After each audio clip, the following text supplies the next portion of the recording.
began to prophesy, the downfall and destruction and the salvation that's coming to Israel, the elect, another week. But before we get started, once again, we're going to give all praises, glory, and honor unto Yahweh,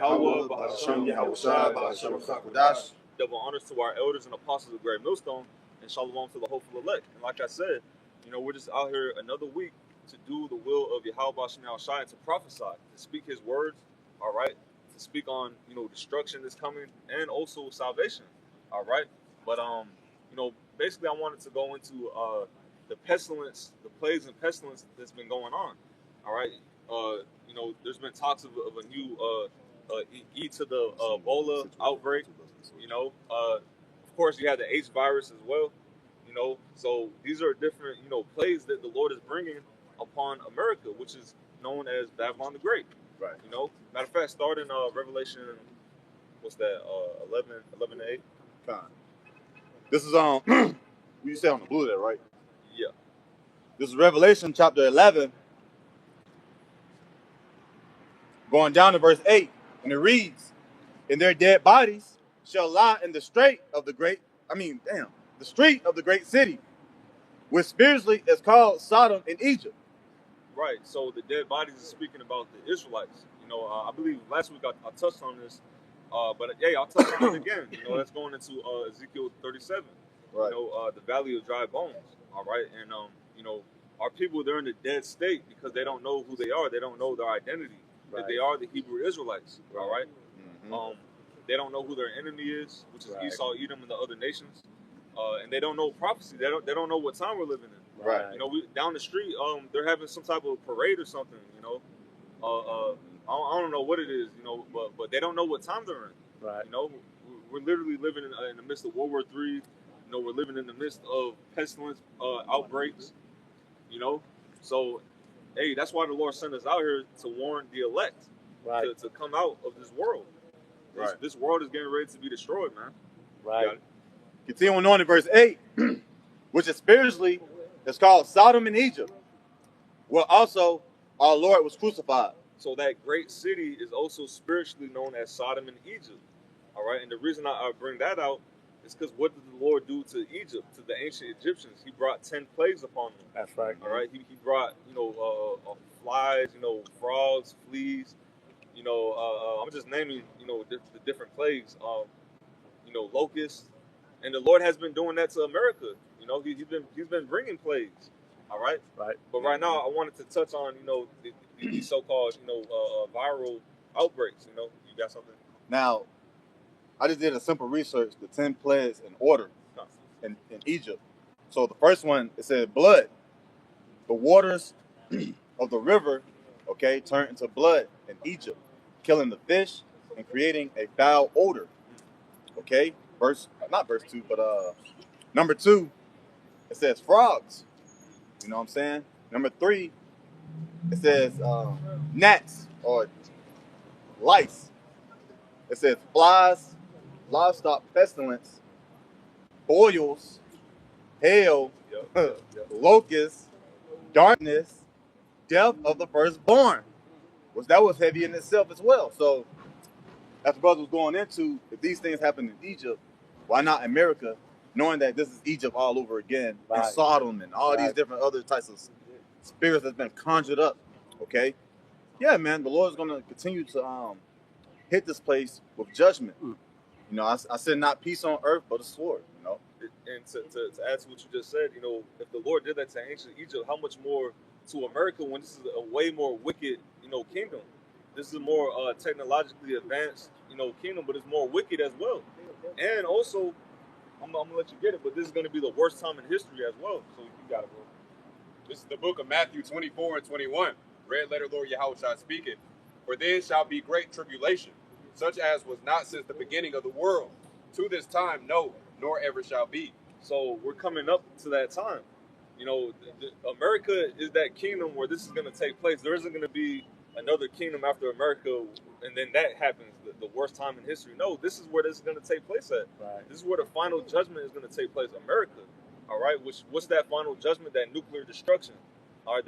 Those nuclear missiles hitting this place and wiping it off the face of the earth. Read that one more time, This is Matthew 24 and 21. For then shall be great tribulation, such as was not since the beginning of the world to this time. Right. And, you know, you could tie that into Jeremiah 30 and 7, the time of Jacob's trouble. Right. Also, Daniel 12 and 1, you know, speaks on a time that the planet Earth has never seen. All right. And we're, like I mentioned, we're literally coming up into that time. We're basically in it. It's going to get to the point, you know, the hour of temptation. You can't buy or sell without that device that they're going to make mandatory. You know, that this whole Internet of Things. You know, you know, smart cities, 15-minute cities. They're setting these things up right now. All right. Pretty soon it's going to be impossible. You know, to basically get to the city. Oh, matter of fact, what you about to get? I was about to get Zephaniah. It goes into that. Okay, get that. Get what says a man shall desire. You already know what I'm talking about. You got it. This is Zephaniah, chapter 1, and verse 12. And it shall come to pass at that time that I will search Jerusalem with candles. Right. What is Jerusalem? That's it's a people before it's a place. That's talking about the Israelites. Wherever the Hebrew Israelites are, that's Jerusalem. All right. This is Jerusalem. This is a gathering of Israelites. Right. You know? So you got it. It says, and punish the men that are settled on their leaves. Right. And basically that's going into the men that are not doing their job as an Israelite. What's your job as an Israelite, man? Get that Rock it up. We're gonna get you so like we're gonna get what is the duty of an Israelite man. Right. You know? This is Ecclesiastes 12 and 13. Let us hear the conclusion of the whole matter. Fear the Most High and keep his commandments, for this is the whole duty of man. Right. Fear the Most High, which what is his name? Yahweh. What is his son's name? Yahweh Shai. You can't fear the Lord if you don't know his name. Right. And there's a lot of Israelite men, that's what it's talking about, settled on their leaves. There's a lot of Israelite that are not even teaching the names of the Lord. That are not stressing how important those names are. That's being settled on your leaves. You got it. Watch this in the NLT. And then I'm going to go back to the KJV and reread it. You got it. So this is Zephaniah 1 and verse 12. I will search with lanterns in Jerusalem's darkest corners. All right? To punish those who sit contemplate. How you say who sit complacent in their sins. So they have some type of form of comfortability, thinking they can get away and do things in those darker, the darkest of the darkest of these certain corners, man. You can't hide from your Yahweh Shai Shad. It's going to be revealed. Right. Look at Esau. He couldn't even hide from us. Right. He gave us a false image. Yep. He called us niggas, spunk, coons and spits. Yep. And here it is, a nigga trying to hide a thing or two from Yahweh Shai Shad. It's not going to work. Right. Can I grab some land back off that? Oh yeah, come on. You got it. I want to say get that word for complacent. Complacent? Yeah. Con. So this is the word for complacent, right? Now, it's gonna give me settled in the KJV. Give me 1 second. Yeah, it's gonna give me settled for that word complacent, right? Give me 1 second.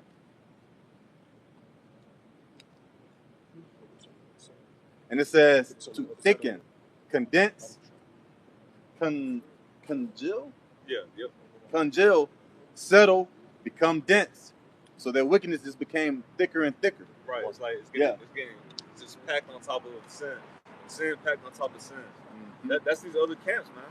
It's like if you were to try to get an arrow and fill it with righteousness, and you try to hit that individual, it wouldn't penetrate it. Yahweh Shai can, but you just too thick in your darkness. It can't be penetrated. You're gone.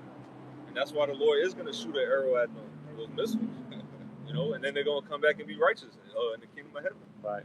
You got it. Just to land back off the brother's point, this is John 12 and 35.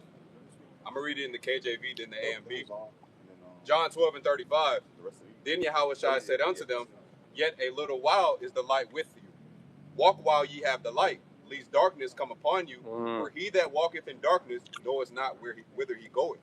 Right. And what is that darkness that's being outside of the temple, outside of the truth? Okay. The scripture says, roughly paraphrasing, he that wanders out of the way of understanding remains in the congregation of the dead. That's right. When they bury dead people, that's darkness. Right. There's no light in the coffin. It's pure pitch black. They're under the soil. That's these people in the world. They're dead bodies in darkness. They don't see where they're coming or going. But what's that light though? Is everyone? Yeah, I was gonna get in the AMP. You got it, bro. Yeah, I got you. John 12:35 in the AMP. It says so. Hold that baguette. Isaiah 60. Con. John 12:35 in the AMP. So Yahushua said to them, "The light is among you only a little while longer. Walk while you have the light. Keep on living by it, so that darkness will not overtake you. He who walks in the darkness does not know where he is going. He is drifting aimlessly." Right, and that's why the light is very important. So to where you can see where you're going. And we have that light. Through the spirit and power of Yahweh B'Shem Yahushua, we have that light. That's His truth. That's His wisdom and knowledge. It tells you in the book of Psalms, that thy law is a lamp unto paraphrasing. Say it again. Unto thy feet. Thy law is a lamp unto thy feet. The water. This truth, and the law goes beyond the 615 commandments.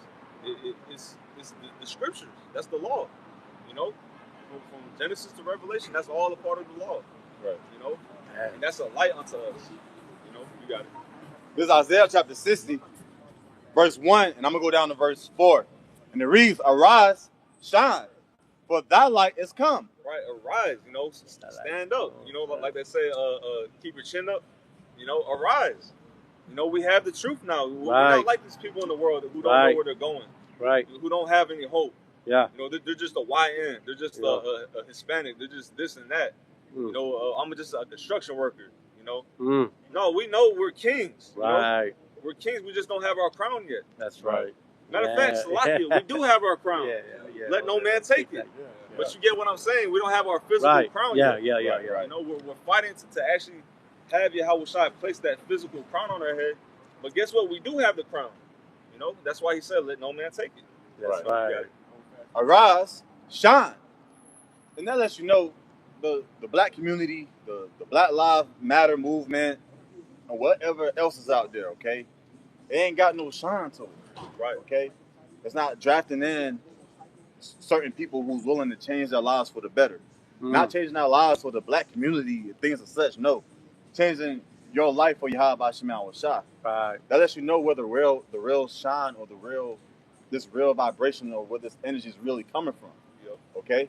But continuing on, "For thy light is come, and the glory of the Lord is risen upon thee." Right, that's this truth. This truth is glorious.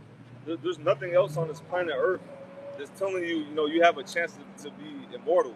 You have a chance to live forever. What other opportunity in the world, presents that to you? Right. The Quran don't there's nowhere in the Quran that's telling you niggas you're gonna have immortality. Right. That fat ass Buddha ain't telling you that. Muhammad, them color ass fingernails not doing that to you. All right, but the Lamb is. Right. Yeah. All them other religions, they tell you gotta die.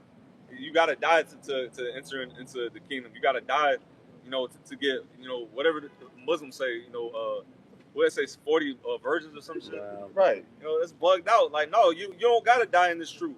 Right. Or you come back and get reincarnated as a butterfly or a fucking ant or a fly. Right. It's some weird shit. No, the Lord, He told us, hey, even the dead is gonna be risen in this truth. So really, there is no dying, when it comes to this belief system. This is the truth. You got it? Con, for behold, the darkness shall cover the earth, and gross darkness the people. Right. But that means these people, they don't know, where they're coming or going. They don't have wisdom and knowledge. Mm-hmm. Which that's the only thing that's gonna make you stable in the darkest times to come. And these people, they don't got it. That's why it says the whole world, is in darkness. Mm-hmm. All right. Gross darkness. That means a great amount of darkness. Right. Oh, that's the spirit. You got it. Yeah, con. You got it. I got the word gross on the online etymon, right? It says large, thick, corrose, plain, simple, big, thick, fat, tall, strong, powerful. So there's like a powerful dark energy that's that's fucking your niggas taters up. Yeah. And you guys can't operate right. Right. Right. But that's pretty much it. Right. But the Lord, guess what? Matter of fact, keep reading that. Keep reading. The word? No, Isaiah 60. Con. All right. Going back to Isaiah 60 and verse 2. For behold, the darkness shall cover the earth, and gross darkness the people.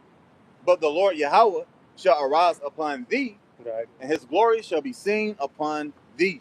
Right. So that's Right. the balance of it. You know, Yeah. on one end, you know, this world is in darkness, but guess what? Without if you have darkness, you gotta have light. That's balance. Right. You know, so the Lord, he arose upon us. He gave us this truth. Yeah. He called us. We heard that voice saying, "This is the way." Yeah. You know, walk ye in it. Yeah. He showed us the light. You know, Yeah. He gave us that oil. Yeah. All right, and we hope we're of those wise virgins, those five that are wise. They kept that oil. What is that oil? This wisdom and knowledge. You know. Matter of fact, is that it on that? There's one more verse. You got it. And it reads, verse 3, and the Gentiles shall come to thy light, not the whole world, and it's not talking about the heathens, all right? Obviously, you're not going to have some Chinese guy or, bro, if you of the heathen, any of these guys are going to come up to the camp and accept Yahweh Shema Shah and accept what's going on, all right? When it's talking about you Gentiles, it's talking about for those who are in the Gentile state of mind, all right? That's amongst these other people. Yeah, you do have our people who look like so-called Asians. You do have people amongst us who look like black people or white people, whatever you are, Filipino, okay? If you're a Hebrew Israelite, this is for you. So going back to verse 3, and the Gentiles shall come to thy light, that's the importance of that light, okay? This is not an ordinary light. This is not an ordinary doctrine. This is something out the ordinary, all right? And it's causing a world-shaking event. It's changing our lives, man. Yahweh Shema Shah. It says, and the kings, it says, and kings to the brightness of thy rising. You know? And as we're rising in Yahweh Shema Shah, there's going to be more and more people who's out here lost, gone, in that great city, you know, spiritually dead. That's actually going to have the opportunity to wake up and believe, man. Right. But it's so few at the same time. So people don't want to get right. They love that powerful dark energy. They love being a fucking gangster. They love being a thug. They love scheming. They love scams. They love being a fugitive. They love oppression. So this is what the Lord, our Heavenly Father, through Yahweh, you know, through the only begotten Son, is shaking us up from, man. That's all. Right. Oh, that was it on that? Yeah, that was it. Isaiah 60. No. Yeah, you know, just backing off what the brother said, the scriptures speak about how the apostles are sent last. Right. So this is the last roll call for righteousness to get right for you so-called Negroes, Latinos, and Native Americans. There's no other message after this. The prophets are the ambassadors of the Lord, and we have the message to, like the bro said, eternal life, you know, new bodies, all these things that Jake is so searching for. Right. And this is Hosea 6 and 5. It says, therefore have I hewed them by the prophets. I have slain them by the words of my mouth, and thy judgments are as the light that goeth forth. Right. Hey, this world is being hewn down just by words.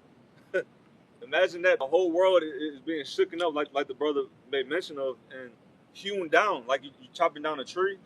You know, this word has been slowly chopping down on this world, and it's getting to the point to where, you know, it's about to collapse. You know, this big tree of wickedness is about to hit the ground and be uprooted. All right, and righteousness is going to be planted, you know, in this place. You know, this is Matthew 7 and 13. Enter ye in at the straight gate, for wide is the gate, and broad is the way that leadeth to destruction, and many there be which go in thereat. Right. Enter ye in at the straight gate, and when you go into that word straight, matter of fact, you can get it. You know, it's not talking about straight as in like a straight line. You know, we're gonna get that word straight.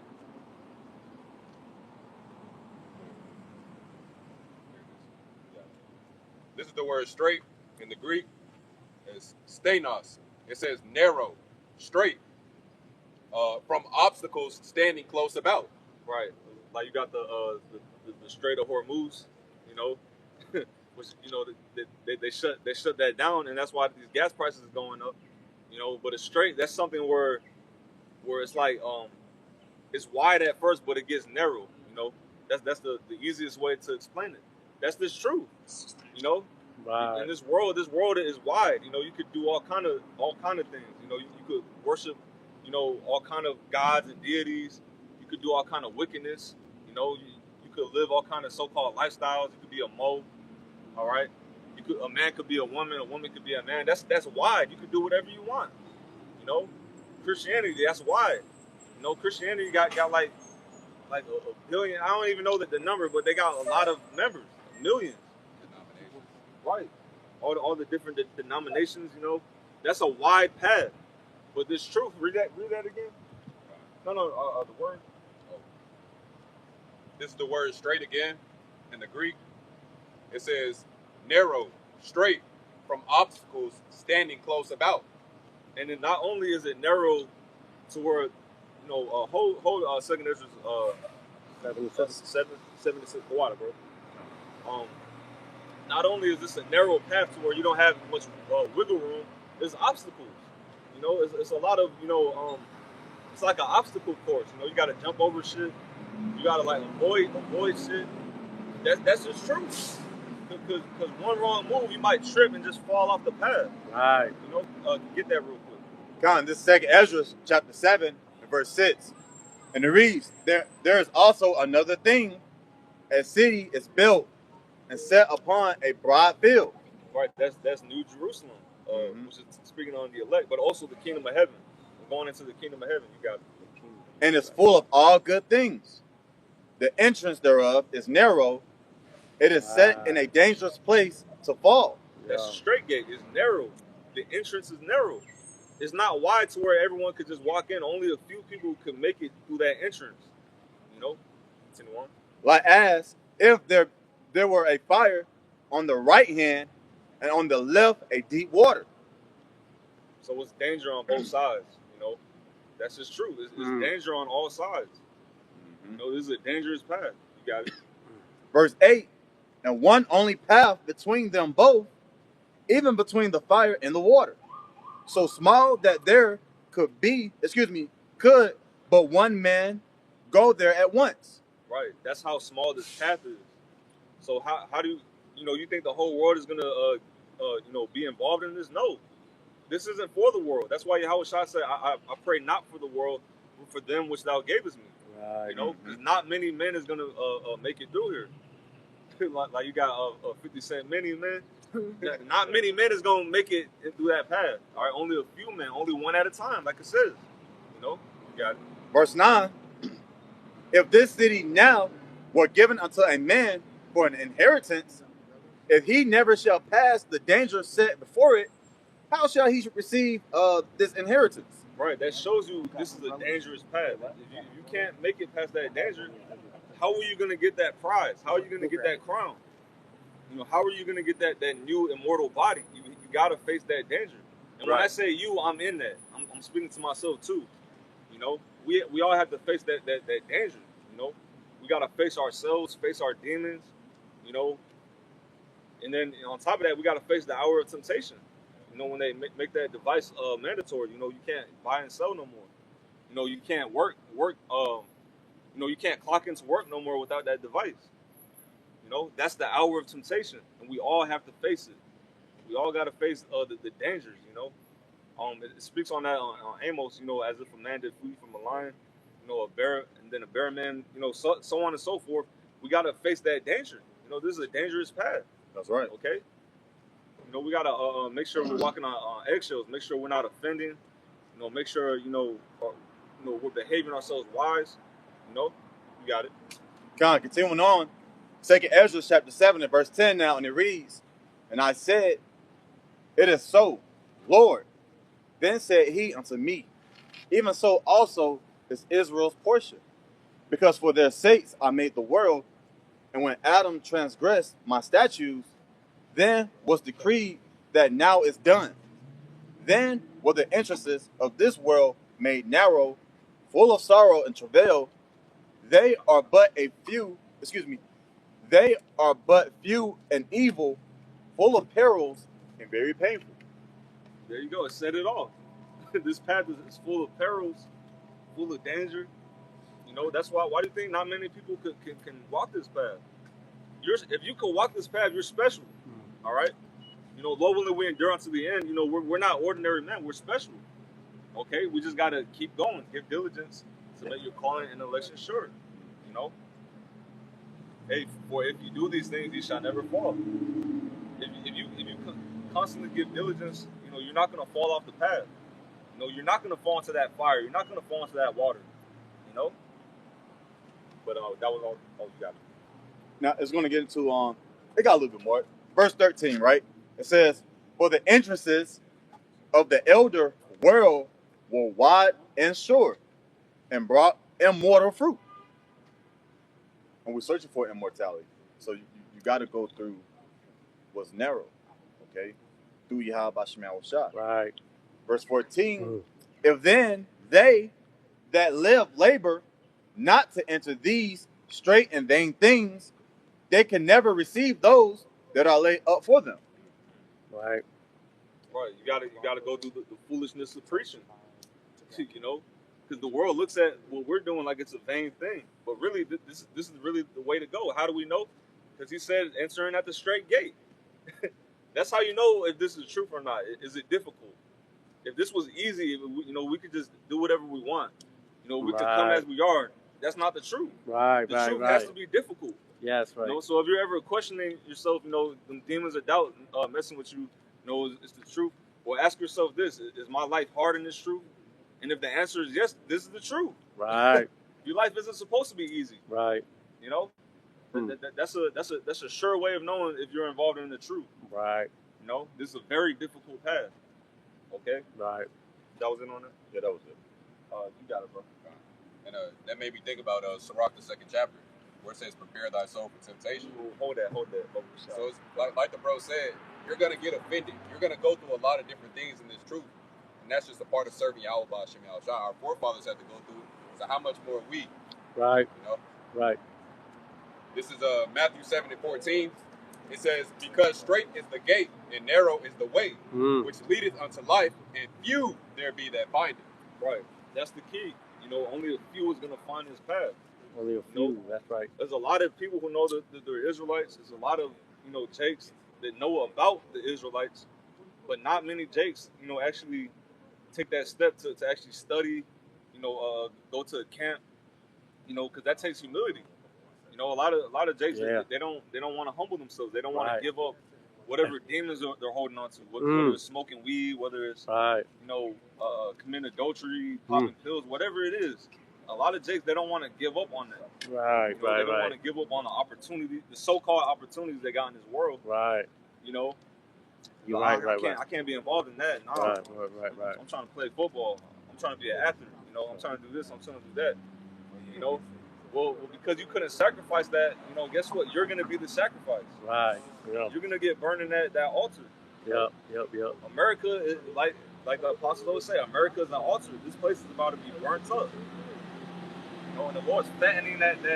He's fattening the sacrifice. With all these wicked, you know, evildoers. Right. You know. This is Ecclesiasticus, or the book of Sirach, chapter 2 and verse 1. Prepare thy soul for temptation. We're gonna read down to 5 and Go all the way through. Yeah, I'm gonna stop. Oh, okay. Select. Ecclesiasticus, chapter 2, of the book of Sirach, chapter 2 and verse 1, and it reads, my son, if thou come to serve the Lord, prepare thy soul for temptation. Right, and that shows you, you know, really only the man is going to come to serve the Lord. Now, of course, women will be saved. Don't get it twisted. There's women of the elect. But guess what? What we're doing right now is being servants of the Lord. That's for the men. That's why it says, my son. You know? Verse 2, set thy heart aright and consistently endure. It make not haste in a time of trouble. Times of trouble are coming. It's true that it's full of times of trouble. Right.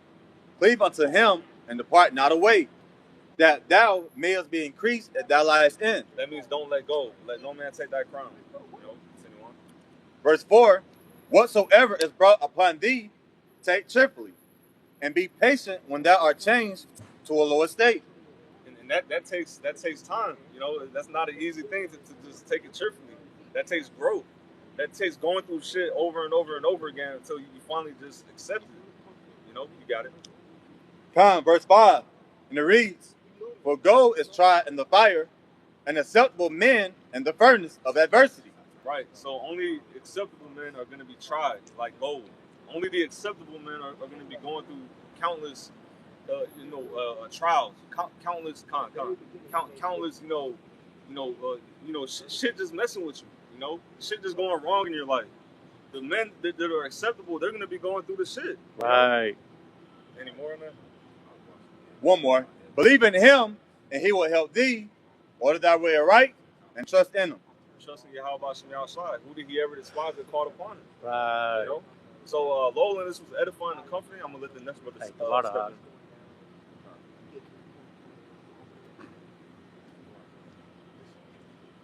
You want me to reread it?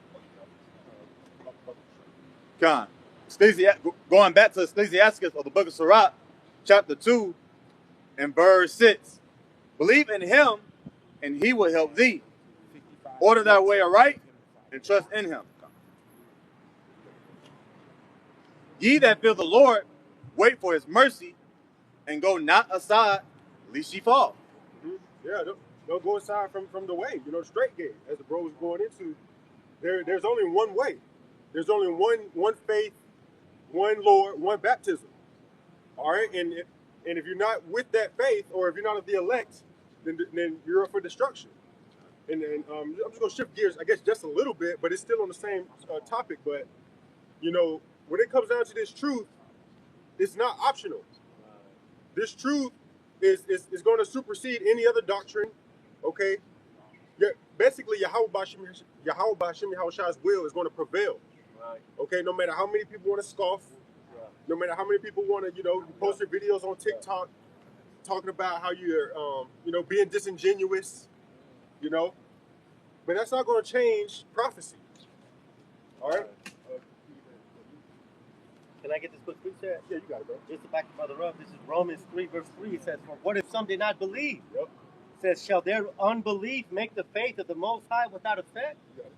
Absolutely not, man. Though our people don't understand what this truth is talking about, man, it does not make the Most High a liar, man. Yeah. All right, that's what the brother's going into. Our people can't get it because they won't get it, man, because they have been blinded by Yahweh Shem Hashai. This is Luke 19 and 27. It says, "But those, mine enemies, which would not that I should reign over them, bring hither and slay them before me." Right. And that's Yahushua, whom the world ignorantly calls Jesus. Right. All right. Basically letting you know, if you're not down to serve him, then you're gonna die. Right. Okay.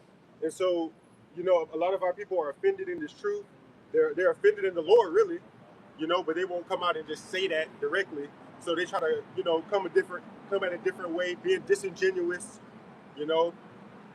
trying to make it seem, oh, those Hebrew, they cussing or something like that. But really, you're offended in the Lord. You're just offended in the prophecies. That's right. But you're too scared to even say that. So you try to be disingenuous, come around another way, Nitpick. Yeah, nitpick, stuff like that. But yeah, you got it. Oh, Con. This is Isaiah 30 and 10. Just going into what you was saying. "Which say to the seers, see not, and go to the prophets, prophesy not unto us right things, speak unto us smooth things, prophesy deceits." And you got it. Yeah, these people, they don't want to hear the truth. They can't take the truth. And growing up, you probably heard that movie line, or what's the line from the movie? You can't take the truth, or you can't handle the truth. Yeah. You can't handle the truth. But see, if you was to tell a grown man, you can't. I'm not gonna tell you something because you can't handle it. They will be offended in that. But the truth be told, if you tell them the truth about the Bible, they couldn't take it. They couldn't take it. There are grown men, there are grown adults in this world that cannot handle the truth. Right. Even though they'll be offended if you told them, nah, I ain't gonna tell you. But then you tell them, hey, the Lord coming back in so-called UFOs. They're like, what? That's what you call lose-lose situation for them. Yep. You got it, bro. This is Isaiah 60 and 12, because this is the truth. This is the truth that has been preached, starting with the elders and the apostles on down. Isaiah 60 and 12. "For the nation and the kingdom that will not serve thee shall perish. Yea, those nations shall be utterly wasted. That's what salvation is. That's what the patience of the saints is. When you go to Acts 1 verse 7, that's the very first thing that the apostles asked Yahweh, will thou now restore the kingdom? The kingdom is these other nations being under us in the same manner that we are under them today. How are we under them today? Some of us have to go to work tomorrow. Some of us have to go to work on Monday, though it's a holiday. We are paying taxes to them, and these people have to pay taxes to them. Doesn't the scripture say that the Most High likens his judgment unto a circle? We're in captivity. They got to go into captivity. And that's the biggest stumbling block for our people. They can't get that. They cannot take that truth. Right. A simple truth of the Bible. They can't handle the truth. Yeah. Like you said. Or, you know, that the Lord hates Esau. Yeah. You can't take the truth. Yeah. You got it, bro. This is a question I just simply typed in, right? So I just put in, what is the psychology of people who can't handle the truth? And it says, people who can't handle the truth are typically utilizing unconscious defense mechanisms to perfect a fragile ego and maintain psychological stability. Kind of reminds me of when they say peace and safety. Yeah. You know, because one of the first things I can actually think of when the C-19 first hit, what's the first thing Gooks over there did? They was jumping off the building. They couldn't handle the fact that they're enclosed, that this is going on. So the only defense mechanism was to just jump off a damn building, bring forth death. It says space and reality will cause intense emotional discomfort or shame, so the mind alters its perception to reject or rationalize the threatening information. Yep. So, No, you got it. no, you good, you good. Yeah, so we see this, you know. We see the scoffers on TikTok can't take the truth, and you can tell they up all night trying to find a way to come against the truth, which is just going to drive you crazy. You see? Yeah, just to back up the brother, this is Isaiah 47:12. It says, stand now with thine enchantments and with the multitudes of thy sorceries wherein thou hast labored from thy youth. If so be thou shalt be able to profit, if so be thou mayest prevail. And what the brother was going into, people unable to accept this truth. That in itself, that's quickly fading, because the scriptures talk about Egyptian shall come against Egyptian, man. Even modern day Babylonians are beginning to see that these Amalekites are the ones behind everything that comes evil of this world, man.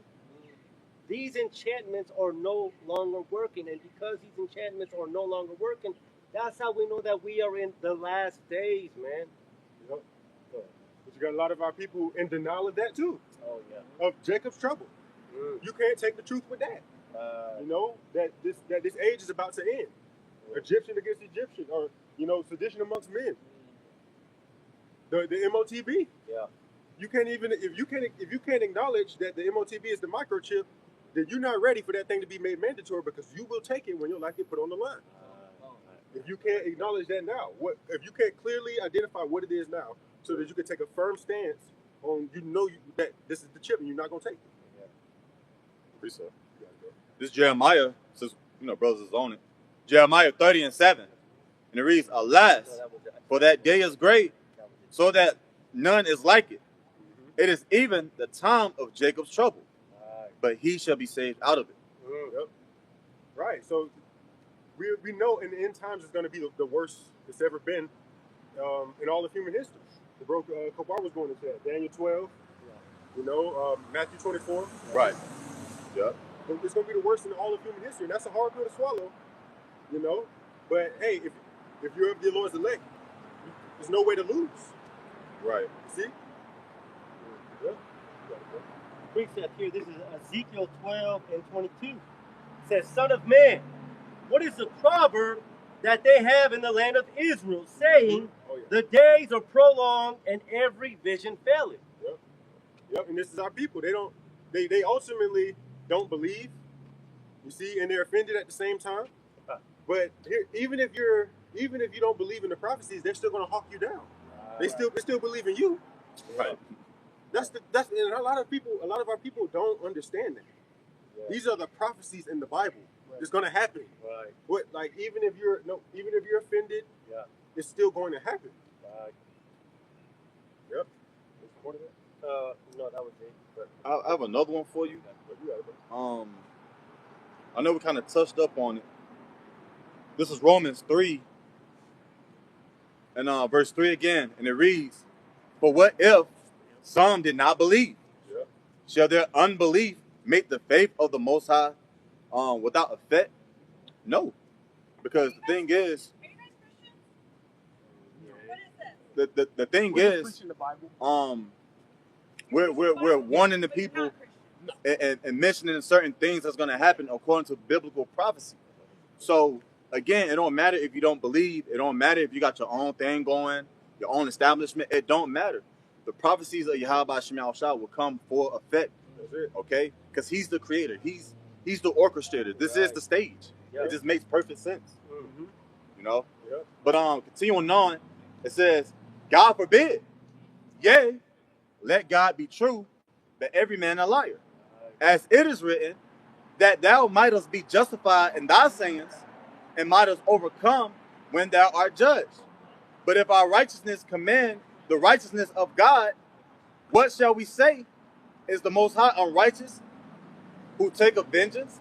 I speak as a man." So it don't matter what you got going on. It don't matter if you're the best scholar at your school, valedictorian, pass straight A's. You went to this business, that business, you're doing trade. It don't matter. The prophecies of the Lord is here. It's playing in full effect, and it's going to run over what everybody got going on. Because there's a transitioning happening, and it's going to happen. Okay? But, you got it. Yeah, America's going to be destroyed, whether you like it or not. That's right. That's a prophecy in the Bible about thermonuclear missiles. That's going to happen, man. The MOTB. It's going to be made mandatory. See? Or what else? Or a lot of our people, they try to go back and forth about interpretation. That Romans 9:13 don't mean God hate Esau. Okay. Okay. Well, we gonna see. We gonna see what happens. Right. How about that? We gonna see what happens. Well, the scriptures say, "You pray to your God, and we pray to our God," and then let's see what happens. Right. Yeah. What did the so-called blacks pray during the transatlantic slave trade? They prayed to white Jesus, but it was that same white man that was in them with the whip. How did that work out for you? But yet our people refuse to consider, man. The truth is going out, man. The scriptures talk about in Isaiah the 30th chapter, "Thine eyes shall see thy teachers," man. The teachers is out here today, starting with the elders and the apostles. But our people would rather walk by, go to some stupid ass function when salvation, eternal life is being preached here, man. But our people would rather hear this truth from a white man. Our people don't, the scriptures talk about a prophet is without honor in his own town, man. Our people don't want to hear us. Why? Because we got a different shade of brown. To the contrary, you should be able and willing to listen to the prophets because they look just like you. But our people would rather listen to a so-called white man come up on, HBTV or Christian broadcasting CBN, man. Our people would rather try to listen to a so-called white man that stole all your land, stole all of your riches, but he's trying to relate to you. Make that make sense, man. That Joel Osteen, just be happy. And they love that white Jesus too.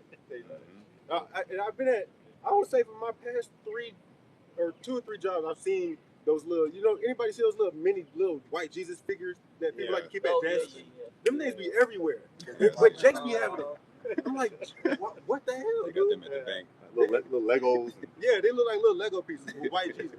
And Jake be having them too. Like, what's wrong with you? And they insist on calling on Jesus, even though we can show you clearly. Right. Everybody know the letter J wasn't invented until 1600s. Right. That's a clear cut right there. His name couldn't have possibly been Jesus. Right. But our people insist.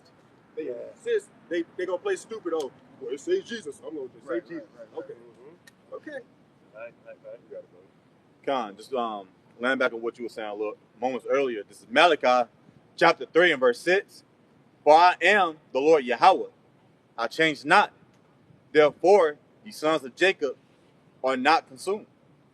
And I'm bringing that back out because what pointed out to me is you was going into how people believe in this, how people believe in that. People don't want to believe. People got their own thing going on. Look, the Lord changed not. It don't matter what you got going on. It don't matter if you changed in the black community. All right? It don't matter if you did something in war to change war. It don't matter. At the end of the day, what's been written was already said. The Lord said he was going to do it, and it ain't changing. Okay? He has a chosen people, and it's still to this day that it's evident that we are the chosen people. That didn't change. Okay? Look at Esau. He still can't handle the sun going years back. That didn't change. So why would the Lord just change because some goop figured out a new chemical or some shit going on, man? No, man. The kingdom of heaven is still for Yasharallah, for you so-called Negroes, Latinos, and Native Americans. He changed not. You got it. Yeah. Yeah. Even if you don't like it, you're gonna have slaves in the kingdom of heaven. That's right. Even if you don't like it. Even if you want to stay a nigga, you're gonna be a royal priest. According to the Bible. If you're an Israelite, this is not optional. Right. The Lord is going to whether you're of the elect and you get translated, without dying, or as a martyr, or if you're the non-elect, you have to get purged out first by fire. Right. And then you're gonna come back and you're still gonna be a royal people in your right mind. So even if you're offended in the fact that rulership, the Lord having a chosen people, you can't change that. Right. Imagine being in denial of what you are. Our people literally will deny being an Israelite. It's like a German Shepherd saying, "I'm not a German Shepherd." So, Right. a bird saying that he ain't got wings. Yeah, it's like. Well, we just had some. Look, that's a mercy scripture because what the officer just read said because it said, "Ye sons of Jacob are not consumed." Who are the sons of Jacob? Ultimately, it's going into the elect because the scripture says, "Not all Israel is Israel." Who are the sons of Jacob? We had somebody that walked by to ask us if we were Christian. We are the original Christians, man. These people just stole our heritage from us, man.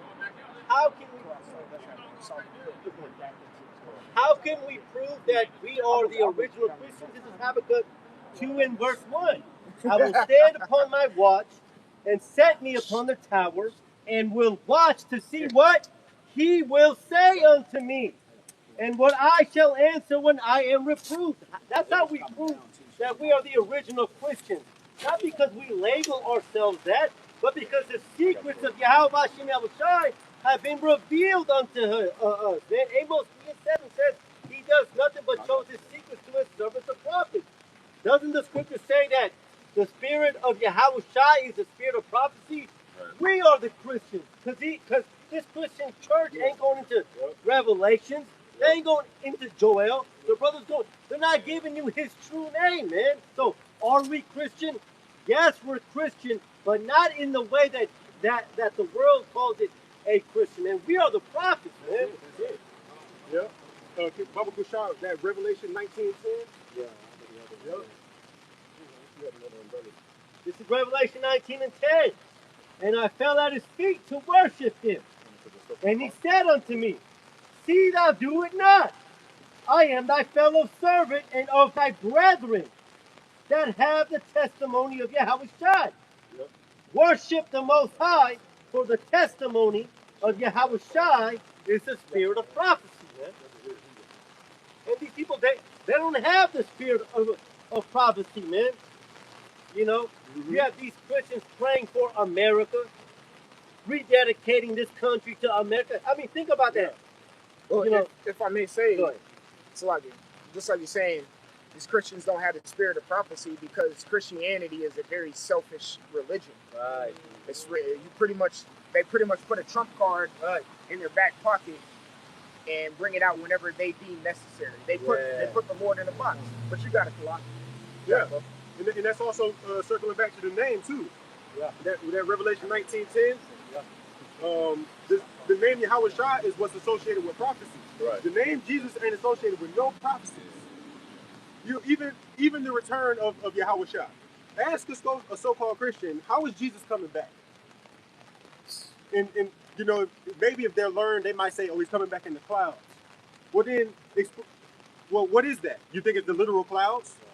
Or then when you go to, take them to Isaiah 66, okay, it says chariots here. Or Revelation 19 says a white horse. So explain that. Yeah. You got, or 2 Ezra 13 say he flew upon a mountain. So it's described 4 different ways how Yahushua coming back. We can break that down to you. So-called Christians can't break down what those 4 things are talking about. We can tell you it's so-called UFOs. Right. Christians don't have the spirit of prophecy. Right. Yep. This is Proverbs 1 and 6. It says to understand a proverb and the interpretation, the words of the wise and their dark sayings. That's what this book is. Their dark sayings. And these dark sayings have been revealed unto his servants, the prophets, according to Amos 3 and 7. Yep. As the brother's going into, man. Yeah, the dark sayings, the secrets revealed unto the servants, the prophets. Right. You know? I got a quick one for you. Yep. This is Hosea chapter 4 and verse 6. And it reads, my people are destroyed for the lack of knowledge. Because thou hast rejected knowledge, I will also reject thee. That thou shalt be no priest to me, seeing thou hast forgotten the law of thy power, I will also forget thy children. And this continues on to this day. All right. Remember, these are the same individuals who said, let his blood be on us and our children as well. And this is the same power that you reject while saying that to the only begotten Son. So if you want to know why all these atrocities, calamities, mourning, crying, lamentations, whatever you want to, however you want to word it, it's happening because you guys just reject Yahweh Shem Shai. You guys don't want to produce. You guys don't want to be productive. You guys don't want to benefit. You guys don't want to have anything to do with Yahweh Shem Shai. You got it. Yeah. Our people, Yahweh Shem Shai is like our people's last option. Yeah. They, you see, you listen to what our people talk about. They say, "Oh, we just need a new president, or maybe I can hit the lottery." Any solution, but just humbling down and asking the Lord to deliver us. Right. And our people would complain all day about this system. So if you believe in the God of the Bible, why don't you? If you know that the God of the Bible is infinite in power, like you claim, then surely he can make us a sovereign nation again. But our people's faith don't go that far. When you say, so what salvation is, that we're gonna be ruling over these other nations. Our people, you can see they don't have faith like that. Yeah. Slavery? Yeah. Yes, it's a real thing. Yeah. And you're in it. Yep. You're in the Lord's movie, and you're gonna play your part. And prophecy gonna hawk you down, whether you want to acknowledge it or not. This is a quick precept just to add on to what the brother's going into. This is Matthew 27 and 17, because Ecclesiastes 1 verse 9 says that there's nothing new under the sun. It's the same thing happening. Matthew 27 and 17. Therefore, when they were gathered together, Pilate said unto them, whom will ye that I release unto you? Barabbas or Yahushua, which is called Hamashiach? And our people continue to choose the murderer. And who is the murderer? Is Esau Edom, man. Because what are we doing? We are releasing the truth, man. Our people have been gathered to Babylon, to the land of the north, and the spirit is flowing. But what would our people do? Our people would rather choose the murderer, man. And because you choose the murderer, they'll hand throw hands on the head. Yeah. Wicked shall not go unpunished. There you go. Our people are the wicked. Yep. But you see, our people chose Barabbas. Just like you brought out again. So our people, they rather be here in America. Yeah. They rather just stay here forever. Yeah. We tell them that the kingdom of heaven is a rulership for us over these nations. But our people won't even think to pray, like to ask the Lord, can you bring this to come to pass? If you really believed. Right. But our people insist on, their mind is set on America. They want this place to get better. It's that Stockholm syndrome we talked about last week. Our people are very sick in the head that they want to stay in this wicked ass place. Yeah. They can't see nothing past America Babylon. You just mentioned, you talk about the kingdom of heaven and how we can we're gonna be in rulership and so forth. They don't want rulership. They like to be nigga slaves out here. Yep. Like, what's wrong with you? I mean, damn, you don't want to be a king, you know, a princess and so forth. No, you want to be this. You want to be a black person, a Hispanic person. Right. Hey, but hey, they're in their law. Yeah. It's their law. Yeah. You know, our people rather have these fill-out celebrities than the prophets. Right. You know? If I can add, well, what the brother's saying, that's why the scripture says, the ox knows his master, but Israel does not consider, man. Here the truth is going out, man. We're telling our people that they are kings and priests, you know, a peculiar people, man. And I mean, even in this world, man, you know, people can see that the so-called, you know, starting with Judah sets the tone. They are that peculiar people, man. They are the salt of the earth, and the northern kingdom follows it. But our people would rather follow the murderer, man. Yep. Still going after the narrative of this world. Right. And see, even our people, they'll acknowledge that we're superior. They'll acknowledge that, like, oh yeah, we're definitely a chosen people. Right. But they don't want to acknowledge, no, that you're the Israelite of the Bible. Right. Yeah. They'll say we're chosen, and yeah, we're, you know, but you can't, you know, we're the Israelites of the Bible. All these different, you see, sometimes they'll shift towards Egyptology or something, or, you know, anything but the God of the Bible. Anything but the God of the Bible, man. But that's been an ongoing narrative with the majority of Israel, stiff-necked people. You know. Yeah. I got something for you, bro. I got something for you. This is Jeremiah 2:13. For my people have committed two evils. They have forsaken me, the fountain of living waters, and hewed them out cisterns, broken cisterns that can hold no water. Yep. So, like the brother said, you know, our people, they'll sway to Egyptology, or they'll sway here, they'll sway to these different ideologies, but they're not proclaiming that you're an Israelite. Right. You're not proclaiming the name of the Lord. All these different philosophies and ideas, they're broken cisterns. It's a crack somewhere and you leaking somewhere. Right. Yahweh Shemi Al-Shah is the fountain of living waters. And this is why it speaks about, Kabar said, Ezekiel 37 earlier, the dry bones. Jake is still dry because they have no water. The Lord is the water. The word is the water. Wisdom is water. Right. You mind reading verse 14 for the brother too? It goes on what y'all brothers are talking about. Continuing on, Jeremiah 2:14. Is Israel a servant? Is he a homeborn slave? Why is he spoiled? Yep. You know, our people, they insist on rebelling. They insist on rebelling against the Heavenly Father, His only begotten Son. And especially once they know, it seems like they double down too. You know? Yeah, it is. I'm going to celebrate Christmas harder now that I know I shouldn't. It's pride. Yeah. It's pride. Mm-hmm. Or I'm going like go hard on this pork now that I know I shouldn't. You know. Yeah. But that's the Ezekiel too. You know their foreheads. Mm-hmm. You know. Yep. They just like flint, bro. Yep. I had this here and you know. No, Salai, pull your have a brother read your precept. Bible Kushak, you reread that verse 13. He can look at that first. This is Jeremiah 2:13. For my people have committed two evils. They have forsaken me, the fountain of living waters, and hewed them out cisterns, broken cisterns that can hold no water. Yeah, going after going after these other ideologies and philosophies, you know. And a lot of our people, they don't see the importance. They don't see the importance on, you know, the straight gate. Yeah. They don't see the importance in the true name. That's part of the straight gate, you know. They don't see the importance, especially with that name. You know, it comes with two different spirits, two different doctrines, you know. So. Yeah, this is Matthew 12 and 30.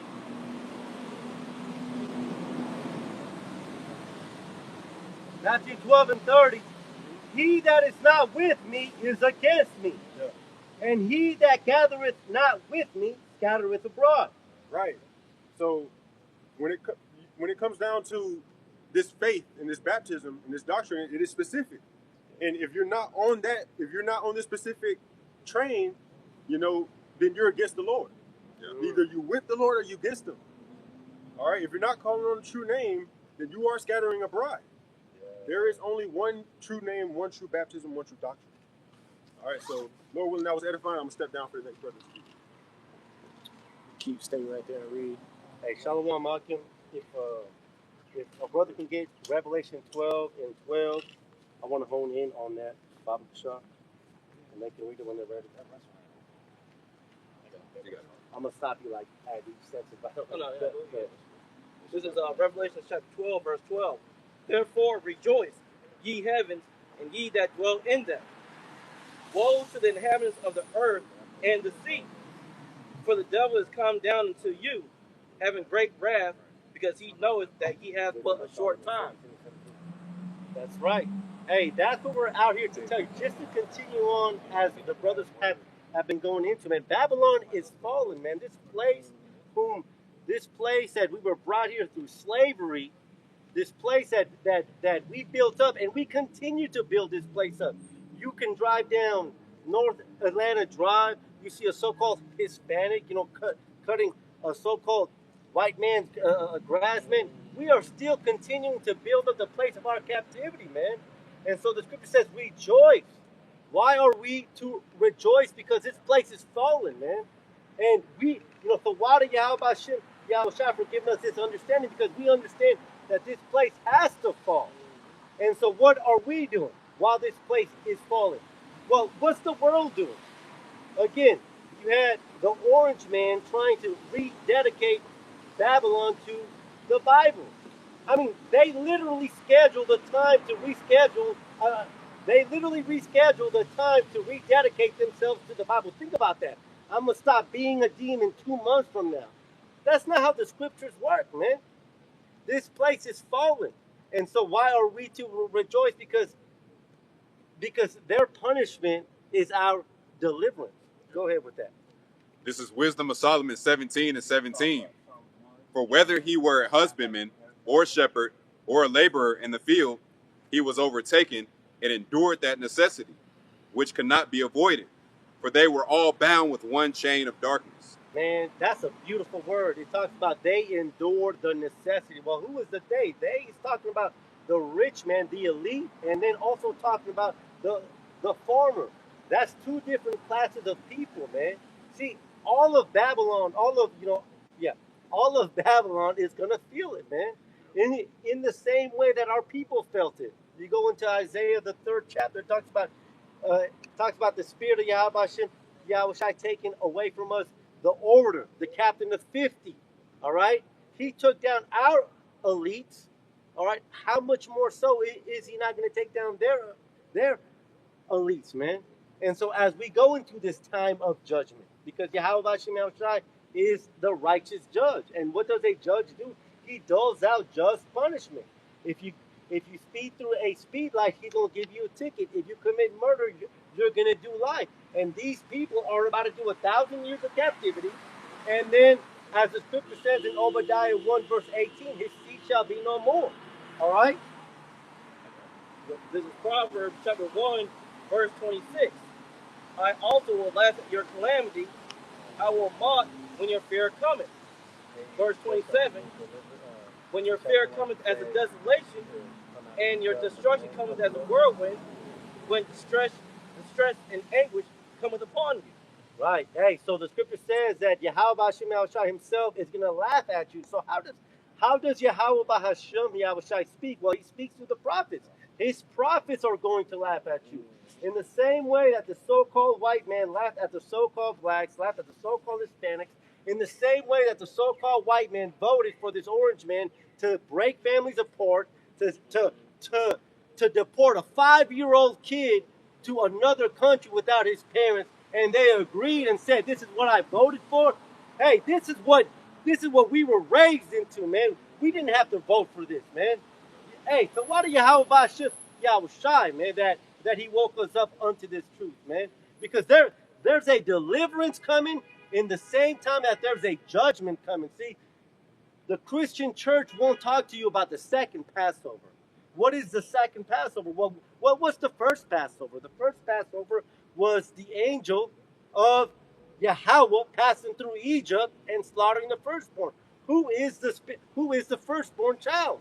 The firstborn is Esau Edom, the so-called white man. See, that's what we're here to hone into. That's what our forefathers have been looking into. I mentioned it earlier in Acts 1 verse 6, man. Will thou now restore the kingdom? What is kingdomship? Kingdomship is rulership, man. There's a second Passover coming, and our people are not aware of it. Go ahead with that. I got a precept for you. Yeah. Good. This is Revelation 11 and 12. It says, "And they heard a great voice from heaven, saying unto them, Come up hither. And they ascended up to heaven in a cloud, and their enemies beheld them." Oh, beautiful. And the next verse, it says, "And that same hour was there a great earthquake, Right. and the 10th part of the city fell. And in the earthquake were slain men of 7,000, and the remnant were affrighted and gave glory to the Most High of heaven." So like the brother said, the deliverance, it also comes with destruction. Right. The Heavenly Father is balanced. Yeah. So Yahweh Ba'Shem Yahushai woke us up. You know, Lord willing, we are those elect spirits that get that first round draft pick, that get to get in the charity. And that's what this gospel comes with. We're not just out here preaching to look deep, to look cool, okay, where we don't have nothing else to do. We're mad at the white man. No, that's not what this is about. You know? Right. Well, again, going back to that second Passover, man. When that first Passover happened, you know, our people had to put the blood of Yahushua on their doorpost. And that's what we're doing here, man. You know, Ezekiel 9 verse 4, you know, talks about they that sigh and cry, man. That's us putting the blood on the doorpost again, man. And that doorpost covers our family, if they also be of that number, right? Okay? But again, our people refuse to listen to this because what has Christianity taught us? Christianity has taught us that everybody can be saved. Yeah. You know, as the brother was going into, the straight gate. How come you never heard about the straight gate when you were in Christianity for 10, 15 years? Because why? Because these Christian pastors continue to stay within probably the same 5 to 6 chapters. If my people will turn away and call upon, but yet America is not called by his name. How was the name put on us? You go into Numbers, Yah, Baraka, Yahweh, Waisha, that's when the name was put on us, man. And the name was put on Israel, the so-called blacks, natives, and Hispanics, man. Go ahead with that. This is Micah chapter 2, verse 10. Arise ye and depart, for this is not your rest. Because it is polluted, it shall destroy you, even with a sore destruction. This place is not our rest, man. As we see this place fall, you know, through its national debt, as we see this place fall, you know, on the world stage, man. You know, Iran should have been a simple takeover according to the Edomites, but yet look at what's happened. They are at a standstill, man. America is becoming weak. Doesn't the scripture say that? Isn't that prophecy in Isaiah the 14th chapter? Has thou now become weak as we are? America has become weak. I thought this was supposed to be the superpower.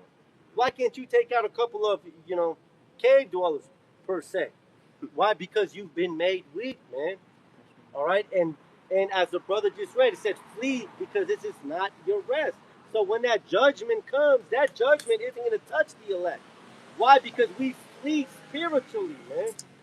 Okay? Now, what is that spiritual fleeing? That spiritual fleeing is us not, you know, practicing the ways of Babylon, man.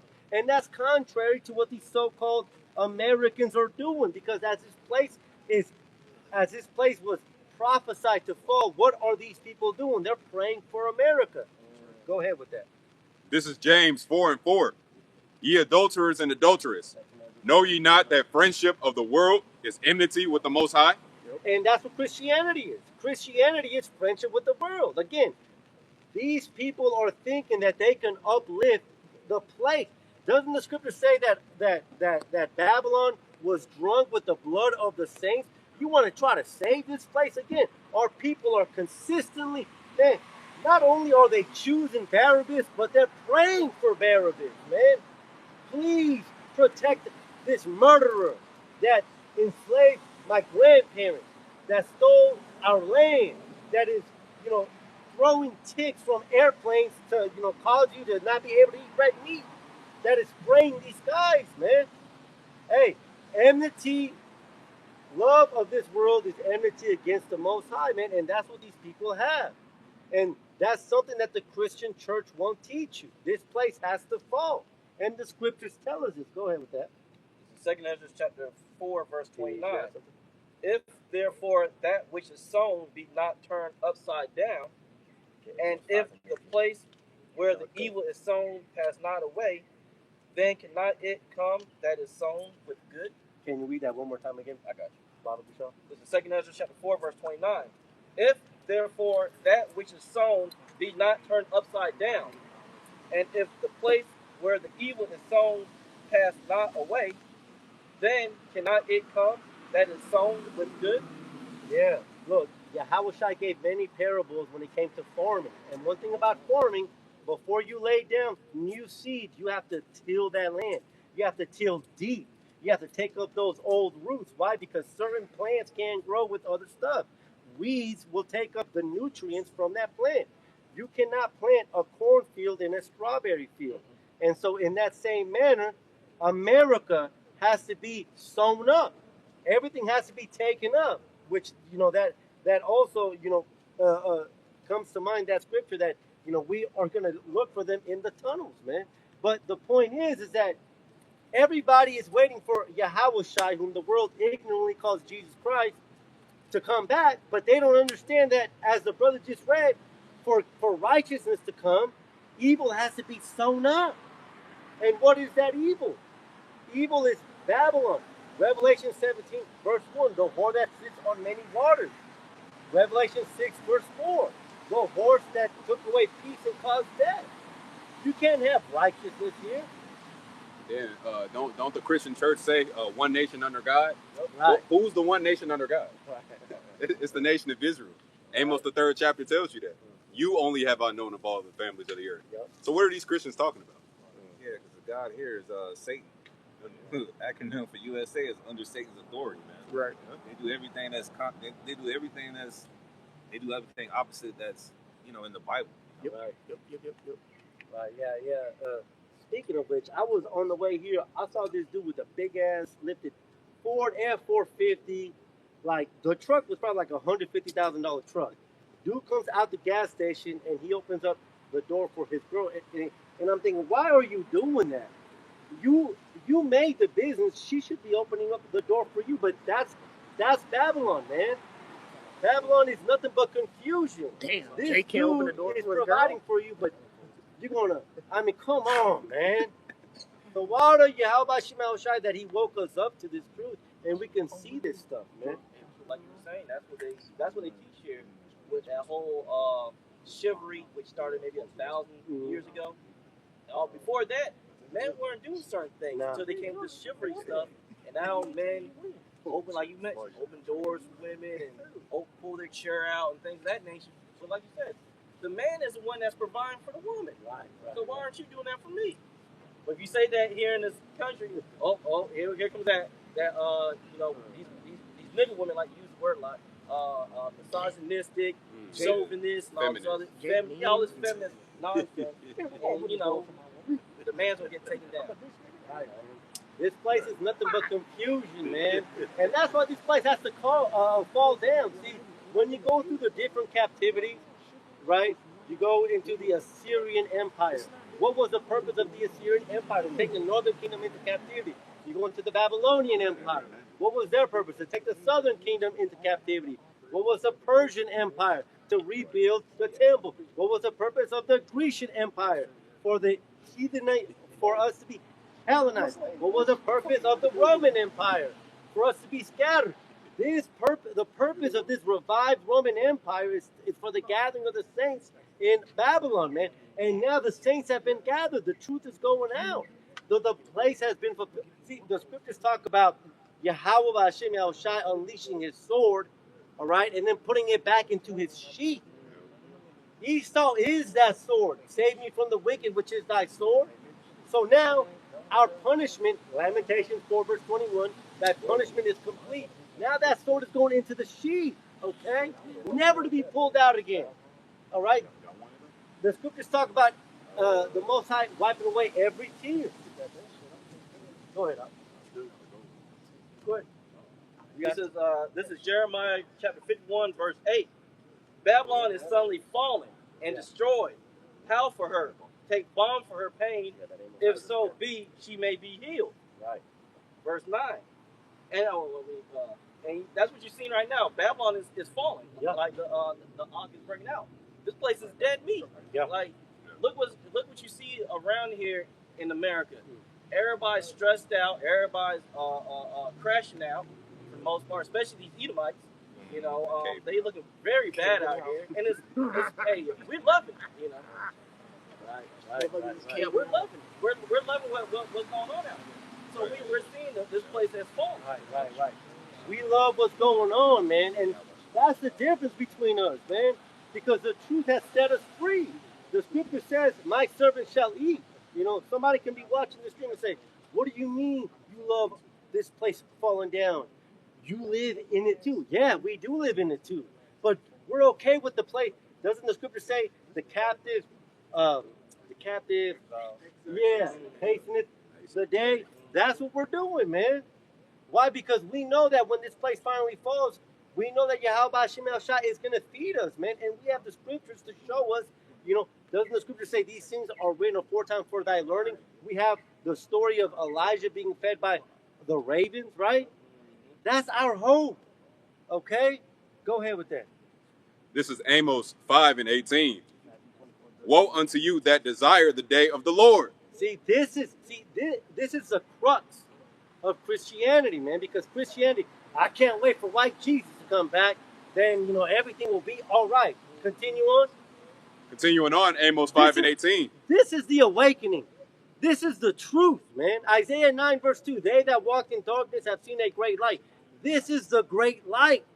And sometimes that before that great light comes, darkness has to come. Go ahead with that. To what end is it for you? The day of the Lord is darkness and not light. Right, darkness to our enemies, man. If your family member gets assaulted and they catch that criminal and you know he goes to court, don't you want him to be sentenced? Hey, the criminal that has captured us has been exposed. Jeremiah 49, I have made Esau bare, he shall no longer be able to hide himself. This bastard tried to hide himself through changing his name, right? Through changing his identity, but now he's been captured. Okay? And we're calling him out. Okay, but our people, I don't know, man. You have these off camps that will tell you that they, Hassad, we believe in the MOTV, but at the same time, everybody can be saved. That's off, man.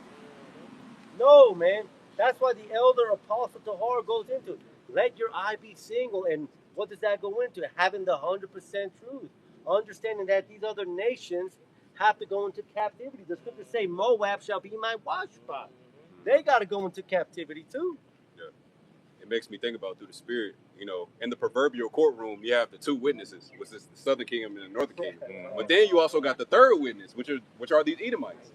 They're crashing out and they're seeing that something's not right. So Esau Edom, like the brother said, he's being made bare. The Lord is about to avenge us on our enemies, and this is what we're preaching about. Yeah, that's just the transition according to Deuteronomy 30:7, because they entering the low level form of Deuteronomy 30:7. Their woman is head over heels over the so-called Black, Hispanic, and Native American man. They're starting to turn against their man. All right, these Edomites realize that hey, they're two-time losers. They're slaves in their own kingdom that was guaranteed to them. So they go into the beginning stages of Deuteronomy 30:7. Hey, that's right on. And these people have to feel it, man.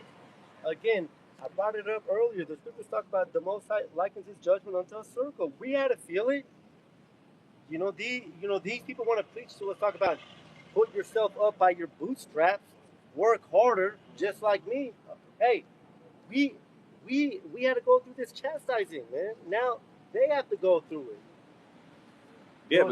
Yeah, because that would make the Most High an unbalanced power according to Proverbs 11. Yeah. You can't just have his chosen people just go through slavery without the ones that put them in slavery not go through slavery. Righteous recompense. Right. We got to suffer. This is Matthew chapter 24, verse 30. And then shall appear the sign of the Son of Man in heaven. And then shall all the tribes of the earth mourn. And they shall see the Son of Man coming in the clouds of heaven with power and great glory. This is the returning of Yahweh Shai. See, this is the false truth that Christianity had given us and still gives our people today.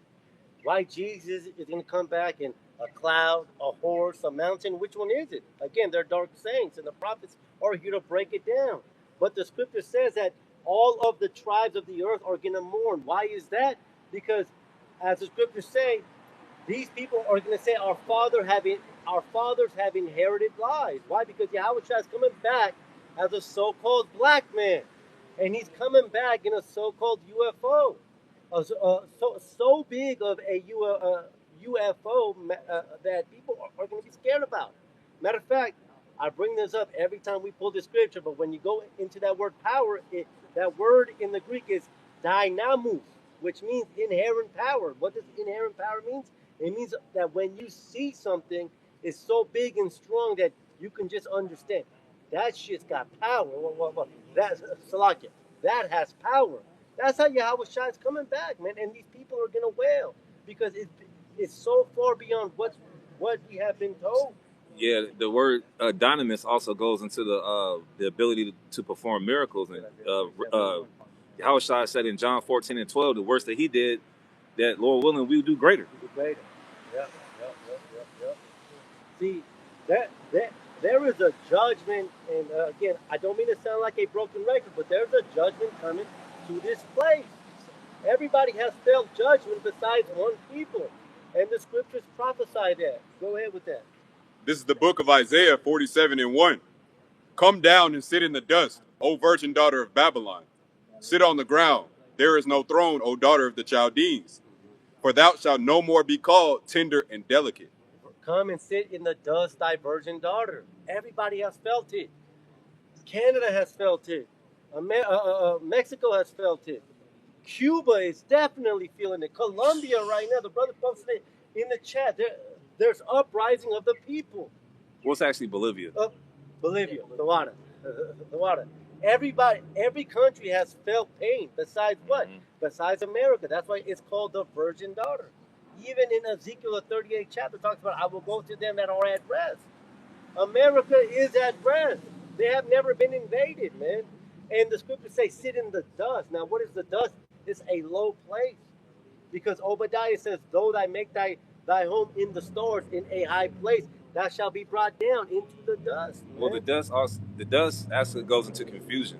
When you read, I think it's that Jeremiah 51 and 1, if I'm not mistaken, that dust represents confusion. The waters. These people have to be touched, man. These people have to be touched. And we can see this devil is beginning to amp up his attacks on the Israelites. Why? Again, the scripture says because he knows that he has but a short time. They're trying to pull this thing. They're trying to pull their last operation off. Why? Because nobody's buying these psyops anymore. We just had the most expensive primary, in the nation in Kentucky. They took Thomas Massey off the seat. That was a $32 million politic, man. Prior to that, it was like $27 million when it came to some guy named Bowman. But the point is they're having to put so much more money to convince you to be on their side, man. And because they see themselves losing their power, that's why the scripture says he's coming down with great wrath, man. This place is on its last leg. The scriptures go into that. Go ahead with that. This is Habakkuk chapter 2, verse 6. Shall not all these take up a parable against him, and a taunting proverb against him, and say, woe to him that increases that which is not his. How long? And to him that ladeth himself with thick clay. And when you go into that word clay, that word is ibatja. It goes into debt, man. And everybody sees the American national debt. I think it's like close to $40 trillion right now. This place can't stand, right? And what does the scriptures talk about debt? Go ahead with that. This is Proverbs 22 and 27. If thou hast nothing to pay, why should he take away thy bed from under thee? Right. America hasn't had anything to pay, man. And Yahweh Hashem Yahushua is about to take that comfort, that bed from this place, man. See, the scriptures talk about Jacob's trouble. Jacob's trouble is a test for Jacob, but ultimately Jacob's trouble is everybody's gonna feel that, man. All right, Yahweh Hashem Yahushua is about to take that bed from you. He's about to take that comfort from you, man. And much more so to you so-called blacks, natives, and Hispanics, because the scriptures talk about judgment starting in the house of Jacob first, man. See, these people think, hey, I'm going to get this last precept and step down, but these people think that they're going to continue. You know, I think that's Psalm 49. Their inward thoughts is that they shall continue forever. That's what these people think. They done took down Venezuela. You know, they did. They inserted their puppet in Bolivia, right? These people think that everything's going to be easy. No, man. What's the scripture say about that? Go ahead. Yep. This is Job chapter 20, verse 23. When he is about to fill his belly, the Most High shall cast the fury of his wrath upon him, Right. and shall rain it upon him while he is eating. When these Edomites think that, hey, I've got it done, I'm about to do all of this. No, Yahweh Hashem Yahushua is going to come down with great wrath, man. Hey, Babylon is falling. The only thing for our people to do is to spiritually flee, humble down, and call upon Yahweh Hashem Yahushua, and pray that we be delivered from this place. So until the next one, I'm going to let the next brother burn. So long.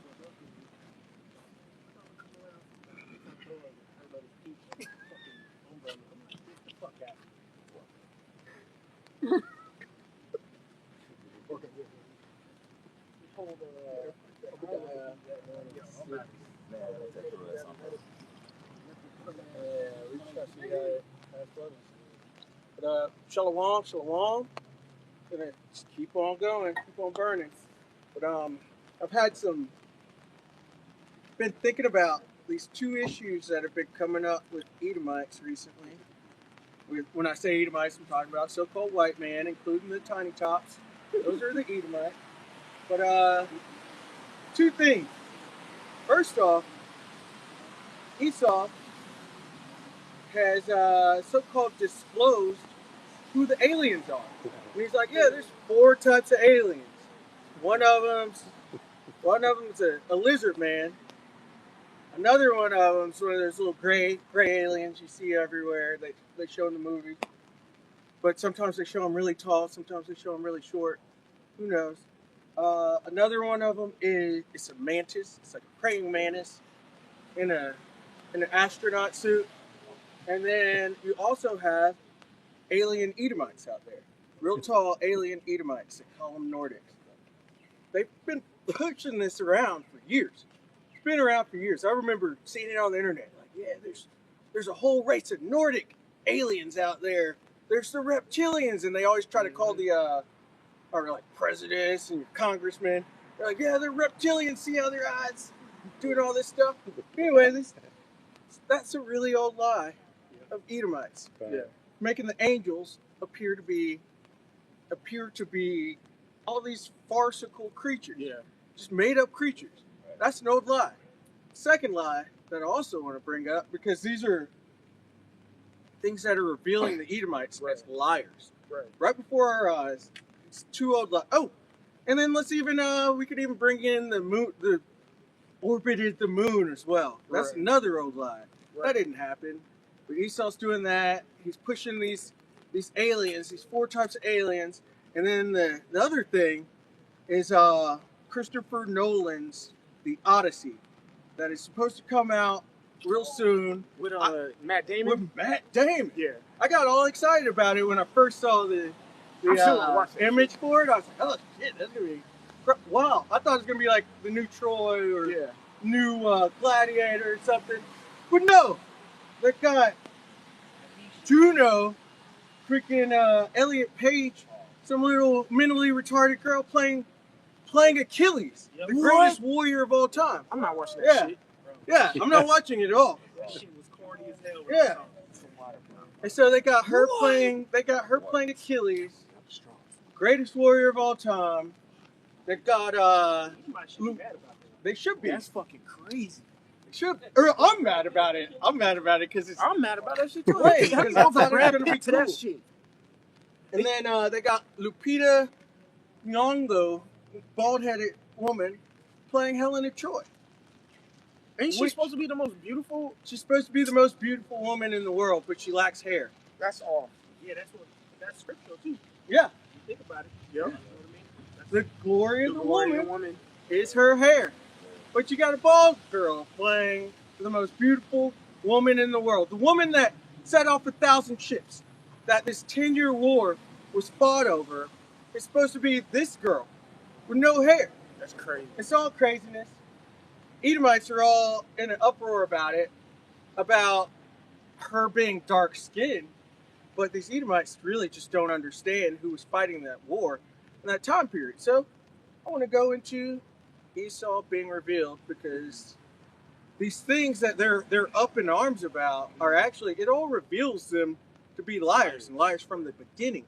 Because that war, those were all dark-skinned people fighting that war. Those were Japhetic people fighting that war. It wasn't until Alexander the Greek came up in 330 something BC, pushed out the Japhetic people, the people who were actually fighting that war, the brown-skinned people that were fighting that war. And they ended up in Hawaii, in Guam, in Samoa, in the South Pacific Islands. And you can tell they're the same people because of their outfits, their costumes, how they wear. Yeah, the togas. You got the headdress. If you watched Jason Momoa did a really cool show on Apple TV. Forget the name of it. No, not C. It was where they're in Hawaii. They're Hawaii, and it's going into ancient Hawaii, and right around the time Esau came and conquered them.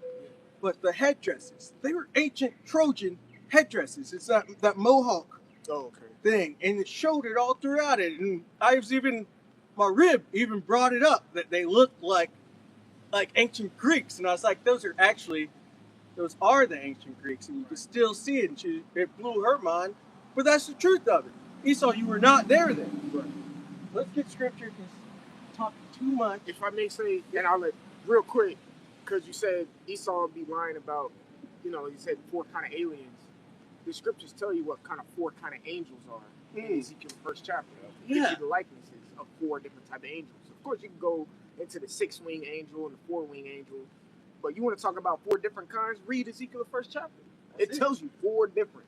You got it. Yeah, that's it. It's in the scriptures. It's in the scriptures, bro. And these things are going off from the scriptures. You're going to tell me there's a big tall Viking in the ship?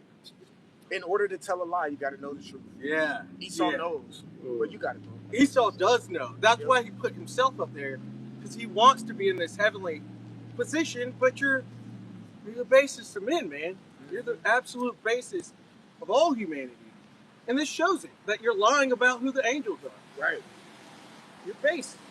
You said you had something? Yeah, I got a preset. This is Caving out. 2 Peter 1 and 16. For we have not followed cunningly devised fables when we made known unto you the power and coming of our Lord Yahushua HaMashiach, but were eyewitnesses of his majesty. Yeah. And that's basically the whole reality in which we live in. It's a whole cunningly devised fable, except for the truth. Right. Yeah. But everything else is a flat-out lie. History is a lie. We're talking about it right now. You see Edomites in movies like Troy when they weren't even around. That's a lie. That's a cunningly devised fable. Right. Millions of dollars put into that one movie, let alone into all of history that has been whitewashed over. Because Esau has placed himself into, he's done this to all of the nations. You bring up Micah 2 and 2, because he's taken over everybody's house. He's done it with Japheth. You see that with this battle of Troy. He did it with Ham. You see that with the Egyptians. You always see these Exodus movies. Esau is there, both as the Egyptians and as the Israelites. But he wasn't even there then. It wasn't until, again, Alexander the Greek came into power that they got into those lands. And then they became the pharaohs. They became the anointeds of that day and placed themselves up. Cleopatra and shit. Yeah, Cleopatra. Yep. Cleopatra was an Edomite. Yep. Right. Just so you know, she's of the Ptolemaic dynasty. And she's spoken about in Daniel the 11th chapter. Right. So Right. it's real. Yeah. She's also in I want to say Second Maccabees, one of the books of the Maccabees. She's there. Lucky, getting a little heated because talking about Esau, he just makes my blood boil. But yeah, everything is a lie. It's all cunningly devised fable. So, history, talking about history is a lie. Science is a lie. Right. These 4 types of alien creatures, you know that's not it. And I say no because science means to know.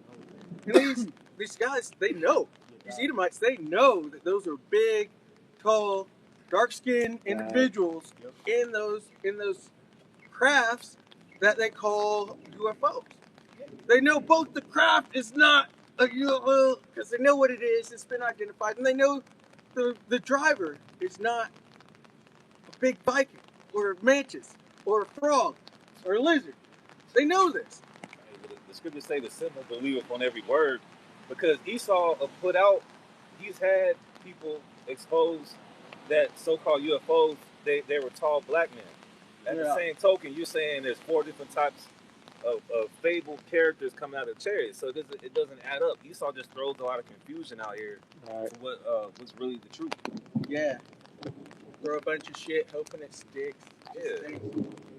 It's not sticking anymore, Esau. Nobody believes you. Right. People are seeing this. And going back to that Troy thing, you Edomites need to understand that you weren't always around. All of it is a lie. From you try to change Adam's name to Adawam to try to link them with ruddiness, link Adam with his ruddiness to Esau. Esau was never described as ruddy. Those are 2 separate words, Adawam and Adama. 2 separate words. You weren't around for this. You weren't around. You weren't always there. If you go to Genesis 25, you can see your origins there. When the first came out, red all over, like a hairy garment. That's when Esau came. And they came up, they started growing their kingdom, and it wasn't until really Haman. You go to Haman, Macedon, you don't want to pull up any of this. I don't think it's in yeah, in Book of Esther talks about, it links Haman to Macedonia, and Philip, Macedon, was Alexander's father. This shows the link between Edom, between Haman the Agagite, which we know to be an Edomite, to Alexander the Greek, which we also understand to be an Edomite. Alexander the Greek was an Edomite. And this is one of your forefathers, Esau. And y'all have lied about all of this stuff. You're not going straight back to Adam like you're trying to say. You go straight back to Esau. Right. And that's why he took that part out of the scriptures. Which one? Yeah. That's exactly why you That's why he removed took the that part. out. That particular part in the Maccabees, that shows who the fuck this devil is. Yeah. That's what he's trying to run away from. Yeah. And that's why he has to come up with these fucking alien stories and all this bullshit. They ain't slick, can't fool nobody. Cause how about Slocky? How about your shy? It's revealing you. Right. He's revealing all of your wickedness, all the things that you have covered up. Will you grab that Obadiah 1:6 real quick, too? Because you have covered up all truth, every form of truth. Saying history, science, artwork, religion, all of Judeo-Christianity is a farce. That's all cunningly devised fables as well. And all these things, you look back at it, who put these lies out there? It was you, Esau. It was you, so-called white man, and really it was you, the tiny top. These tiny tops put all this out there. These Amalekites. And you also look at it, that reveals you as well. Because you're in position to do all that, which shows that you're the first of the nation. Amalek. They're not who they say they are, basically. Right. Yeah. This is Obadiah, verse 6. How are the things of Esau searched out? How are his hidden things sought up? Yeah. Through Yahweh Shem Shai, revealing his secrets unto his servants, the prophets. And he did that with the apostles and elders of the great millstone, letting these things come out. Like letting out who the Edomites are. So-called white people, including the tiny tops. Letting out all the things they have covered up. Like history. Painting themselves everywhere like they're the actual people. Like you're the Trojans, like you're the Egyptians. Through religion, painting yourselves in which you did paint yourself, like Jesus, everybody knows that, but controlling the narrative of it as well. Putting your everybody can be saved on there, and the Lord loves everybody on there. That shows that it's you as well, because the Lord doesn't love you, and you can't be saved. That should show that these are the Edomites in charge as well. But I got something. Yeah. Let's get it. All right, this is you bringing up Agag. This is Esther 3:1. After these things, did King Ahasuerus promote Haman, the son of Hammedatha the Agagite, and advanced him and set his seat above all the princes that were with him. And when you go to that word, you look up Agag in the Wikipedia. It says Agag is a Northwest Semitic name or title applied to a biblical king. It has been suggested that Agag was a dynastic name of the kings of Amalek, just as Pharaoh was used as a dynastic name for the ancient Egyptians. So Agag was a title type thing. Yeah. Which goes back to Amalek, like the brother was saying. The tiny tops. And we know that Haman had a problem with Mordecai because Mordecai didn't bow down to him. Say the word. All right? And we know what happened with Haman at the end. That's why we had that holiday Purim. All right? The same gallows that he tried to set up for Mordecai, it got reversed and he got hung on them gallows, man. Yeah. Will you go to Numbers 24? It brings up how we're going to be set up above Agag. It's like right in the beginning of the chapter 2. Yeah. This is additions to Esther 16 and 10. For Haman. Yeah, this is the same Haman in Esther you just read. It says, a Macedonian, the son of Ammedatha. Yeah, a Macedonian. That's really the point. Yeah, yep. He's a Macedonian, just like Philip was a Macedonian. If we go to First Maccabees, the first chapter, first verse, it goes right to that. It tells you Philip the Macedonian, or Alexander, the son of Philip the Macedonian. That's like one of those points where Esau was starting to come up. They were launching off from Macedonia to try to get to these different kingdoms and pull it down. That's what they do. They go in, they feign to be your friend, and then they get up above you. That's why the scripts say, set him not beside thee, lest he overthrow you. And that's what they were doing with the Persian Empire. And then they did it with they went and actually overthrew the Greek Empire. But that's what that's going into. Let's get the rest. It says, additions to Esther 16 and 10. For Haman, a Macedonian, the son of Ammedatha, being indeed a stranger from the Persian blood and far distant from our goodness. Yeah, being a stranger to the Persian blood. That means he wasn't an Elamite. He wasn't a Persian. He was not a Persian.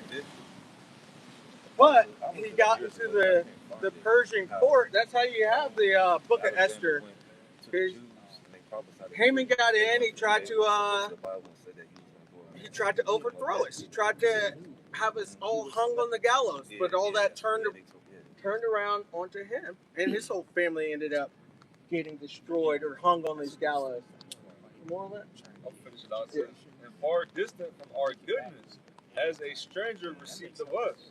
Yeah, showing that he is a stranger. We turn to First Maccabees. Help you out. A title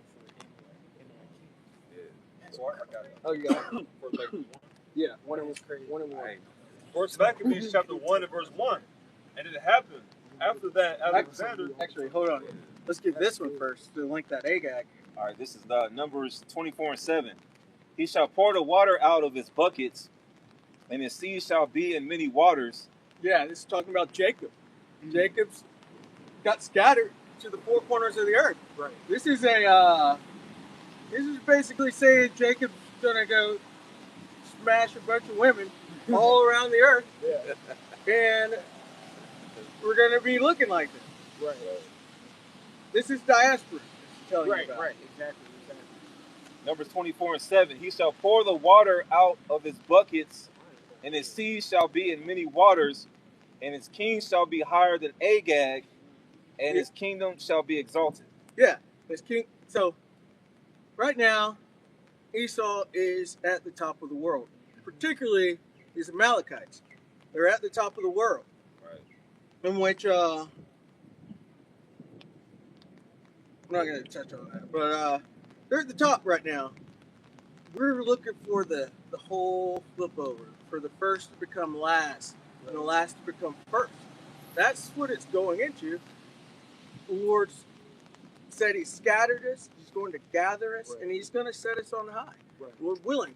We're of that number that He sets on high, because He's just taking His elect at this point, but He's going to put Jacob all the way above these other nations. Right. And they had fought their way so hard to be at the top, killed so many to be at the top, lied so much to be at the top about history, science, art, everything we're going into. And they're at the top now, but these lies are being exposed. Yeah. These hidden things of these Edomites is coming out. And as the Lord said, for thy violence against thy brother Jacob, shame shall cover thee. You're being shamed for this, because it's showing you're nothing but liars. Nothing but liars. You've lied about everything. And I love how you mentioned art, because art is history. Yeah. You know, but it's visual history. I forgot what brother put it in the group chat, but it pretty much, who put that in the chat? But it was like I forgot who found it, but it was like a painting of what the Israelites looked like from 2000. It was like a 1,000-year painting. It was a black man. Elder Kabash put it in, So it's just like art is history as well, and all of that is exposing him, man. I'm glad you said art. That's why it's such an expensive realm or world. Art. Yeah. Wow. And it all goes into your sub-communication. As they say, a picture says 1,000 words. You really don't even have to say anything. You just put out the art. People can interpret it in their ways, but it can pass on truths. Right. Like they covered up Yahushua with their images. And they didn't even have to say, like, yes, the Lord looks like us. Yes, we are the Lord's people. They didn't have to say that. They just put out that image, come with their swords, say convert. Right.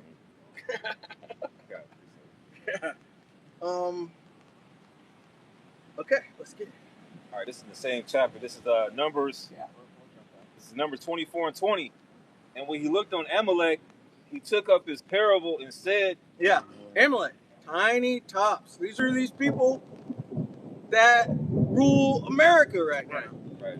These are these people that take all your tax dollars and put it into their bank accounts and post up. Just have a bunch of babies. These are the people that run your banks. These are the people that run your media and entertainment. These are people that run your government. Esau. that's Babylonians. This is it. The Bible's telling you about it. And, the priest of Zion went to class earlier this week about the many different types of JOOs, man. It's like in Israel, you got different sects. You got the one Westers, you got the Yah only Israelites, you got the Yasser Alls and whatnot. You got different JJs, you got the conservative ones, you got the reformative ones. It was two other ones I can't pronounce, but you got different types of JJs walking amongst here, causing all types of wickedness, man. Havoc. Yeah, you got your modern guys that just blend in. Your finance bros, basically. Yep. Right. That are in these private equity groups, just going around taking over these companies and gutting them, selling off the company. Yep. You got those. You got these liberals that go around. You got these. They're in every sect, causing havoc and destroying your society. That's why your women don't like you right now. It's because of these tiny tops and them pushing their feminism on you. And they have the audacity to push the agenda of sleeper cells. The tiny tops are the sleeper cells. They're the one wrecking shop for years, like the brother is saying. They're in every topic that you can think of. The food industry, the FDA, all of that shit. Tiny tops. You know what I'm saying? You know who tried to expose it, but Kanye West. Yeah. But he was trying to expose the industry or the entertainment side of it. They're all they're mass infiltrators. That's what Esau does. He just infiltrates. All right? They are the sleeper cells that these stupid ass news stations are talking about. Don't talk about no sleeper cells from Iran. No, it's you. It's you Edomites. Y'all are the sleeper cells. Yeah. You know, like you said, they went in and took over the Greeks. And then you take it further on in history. They went in and took over the Ottoman Empire. Yeah. Called themselves Ottomans. You know, after they came down from the Caucasus. Khazars. Those are Germanic people. Yep. Again, like. So you had it. No, you got it, bro. Because you're going into the history, and that is you going in right now, bro. Yeah. What else are they in? They're also, think about this. They like slick and slide. They slither their way through society, changing their name all the time. All the time. Sometimes they're Steens. Sometimes they're Browns. Sometimes they're like Dr. Brown. Yeah. He's an Amalekite. Right. But he goes by Brown. Sometimes he's a Steen. Sometimes he's a Stein. Birds. Yeah. Yep. Silverman. Those other names have some aspect with gold, silver, and so forth. They're into money. Right. Oh, right. Oh, that's a heavy topic. What was Esau's? My God is gold. So God. One of his son's name. The meaning is my God is gold. One of Esau's? Yeah. Let's go to Genesis 36. It's Eliphaz. Eliphaz. My God is gold. Just goes right into that. Silvermans, Goldsteins. Wow. Heavy. You guys are covetous. Covetous people. But you know what happens to a covetous man? The Bible tells us about it. Right. We're just waiting. We're just patiently waiting. Yeah, let's Numbers 24 and 20. And when he looked on Amalek, he took up his parable and said, Amalek was the first of the nations, but his latter end shall be that he perish forever. Yeah. First of the nations. I run America. Who else runs America and has been pretending to be Americans, trying to blend into quote unquote white culture, and then right here at the end, surprise, we ain't with you. We run this. We run this. Right. Freaking AIPAC. Hey, that's why the scriptures say never trust thy enemy, man, because they try to infiltrate with you blacks too. You got Jake Paul, he's an Amalekite. Yeah. He'll try to, he'll try to act like he one of you. Because there is a thing called Israelite foreigners, but you got to try the spirit by the spirit, man. Exactly. Yeah. Another devil is DJ Vlad. He'll try to, push his way in with you blacks, think he's cool with you, but he's a goddamn devil, man. He's one of them. Yeah, and you wonder why that happened to Anthony Joshua after the fight. Right. Yeah. Right. Yeah. Yeah. Right. They're known for that stuff They're too. known. Yeah, they're sore losers. Yeah. So something's gonna happen if you get anything over on Amalek. Something's gonna happen to you afterwards, bro. Right. Best believe it. Mm-hmm. And this goes to show you that Esau cannot be saved because Esau is Amalek is the grandson of Esau. Yep. So Amalek and all the other Edomites, they cannot be saved, man. Yeah. Yo, and that even goes into Avenged Sevenfold. Or you hurt one of Cain's, you'll surely be avenged sevenfold. Yep. And that's the spirit, because you mentioned Eliphaz. I did. You mentioned Eliphaz. Amalek is Eliphaz's son. Yeah. Yep. So like you said, it goes into Eliphaz's name, goes into, say it again, My brother. God is gold. My God is gold. So of course that energy was given to Amalek. No wonder all our tax dollars, billions go over to that land. Right, that ain't no coincidence. It ain't no coincidence. Got to keep it PG here with Yeah. my, because Yeah, you got to serve. you got to be circumspect with what you say. We can say your biblical name though, Yeah. because y'all really afraid of that. Yeah. Sleazy E. Sleazy E, Amy, Am. You know, shit. Amy. You got to Amma. Amalek, My cousin has first my of the brother. nations. As he said, the first of the nations. You're at the top right now. And this shows that you can't possibly be the people. Because the first will be last, and the last will be first. How could you possibly be going into first place from first place? You're just gonna overcome yourself to get in the first place? Nah, like you're going down, Esau. That's right. There's nowhere to go but down. Right. You're already at the top. Right, yeah, right. Everybody's calling you out already. You know Right. it. You're scared, and it's okay. Your own self is calling you out. That's why we were going into the Dukes Yeah. the other week. You know, just the different Dukes. So we went into the etymology of the word Duke, and it just means like a sovereign prince. All these other Edomites are calling all these other Edomites out because they want to be the one who is sovereign above all. That's why these Russian Edomites or these Russian Dukes are calling out these American Dukes. Or Yeah. calling out these other Amtrak Dukes. You know what I'm saying? You know what I'm saying? Yeah, yeah. All these Dukes are calling it's Duke on Duke crime right now. Right. Yeah. That's how and that goes to show you, like you said, they're liars, and it goes to show you how retarded they are too. Satan against Satan. Yeah.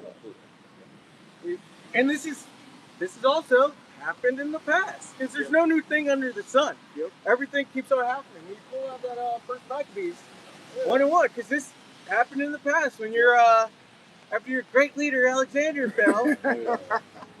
You guys fought against each other. Yep. You got the world. You achieved what you wanted. You had the known world at the time, and then you fought each other, and it's not going to stand with Satan against Satan.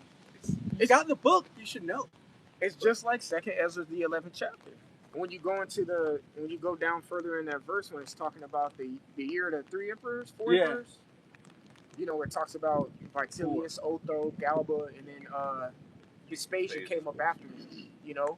It didn't fucking last. All those Galba, Otho, ruling for 6 months and 8 months, a year here, it didn't last because they were always going against each other. And that, just to paint the picture of us Israelites, that's why we can never get up. Because all y'all are crabbing the fucking barrel, always pulling each other down. Yeah. Really, it's the same thing Esau doing to himself right now. It's going to get him to a point where he's going to have to fight the omnipotent. Right. Yeah, the exact same thing, really. Yep. You read the book, and really, we've shared the exact same positions. Like, at one point, we were going completely off, and basically Epstein Island, and chasing after these, like, false gods, and doing some wicked Passing stuff. the children over the fire. Yeah, passing our children Going to the fire. far. That's crazy. But you see where we've ended up. Yeah. That's why we're at the bottom. Yep. We're doing that kind of wicked stuff. But how much you, Esau, Right. the Lord doesn't even like. Right. You're just here as the whipping stick. Yeah. But once you're not needed, once you're retired, what's going to happen? We're at that point. The old belt is breaking in spots. It needs some oil. It's drying out. And that's you. Yep. That's you. You're not whipping like you used to whip. And you're going to have to get retired. Yep. And that's what's coming. But this has all happened before. And so, getting into it. And this is going to answer how we were talking about the Battle of Troy earlier as well. Goes into it. He's literally not whipping you like he used to. Yeah. Got these niggas running around here doing whatever the fuck they want. Right. Yeah. Yeah. Show them who's boss, man. You got your daughters just spreading eagle for everybody. Yeah. Everybody. You're not whipping like you used to whip, man. Like, What's that Nelly song? Get down and get your eagle on, girl. That's y'all Edomite, women right now, man. They getting their eagle on. Cause that's your mascot, right? yeah. That is your mascot. He spread it. Get your eagle on, girl. You got that thing spread. Shit. All for iPhone. Right.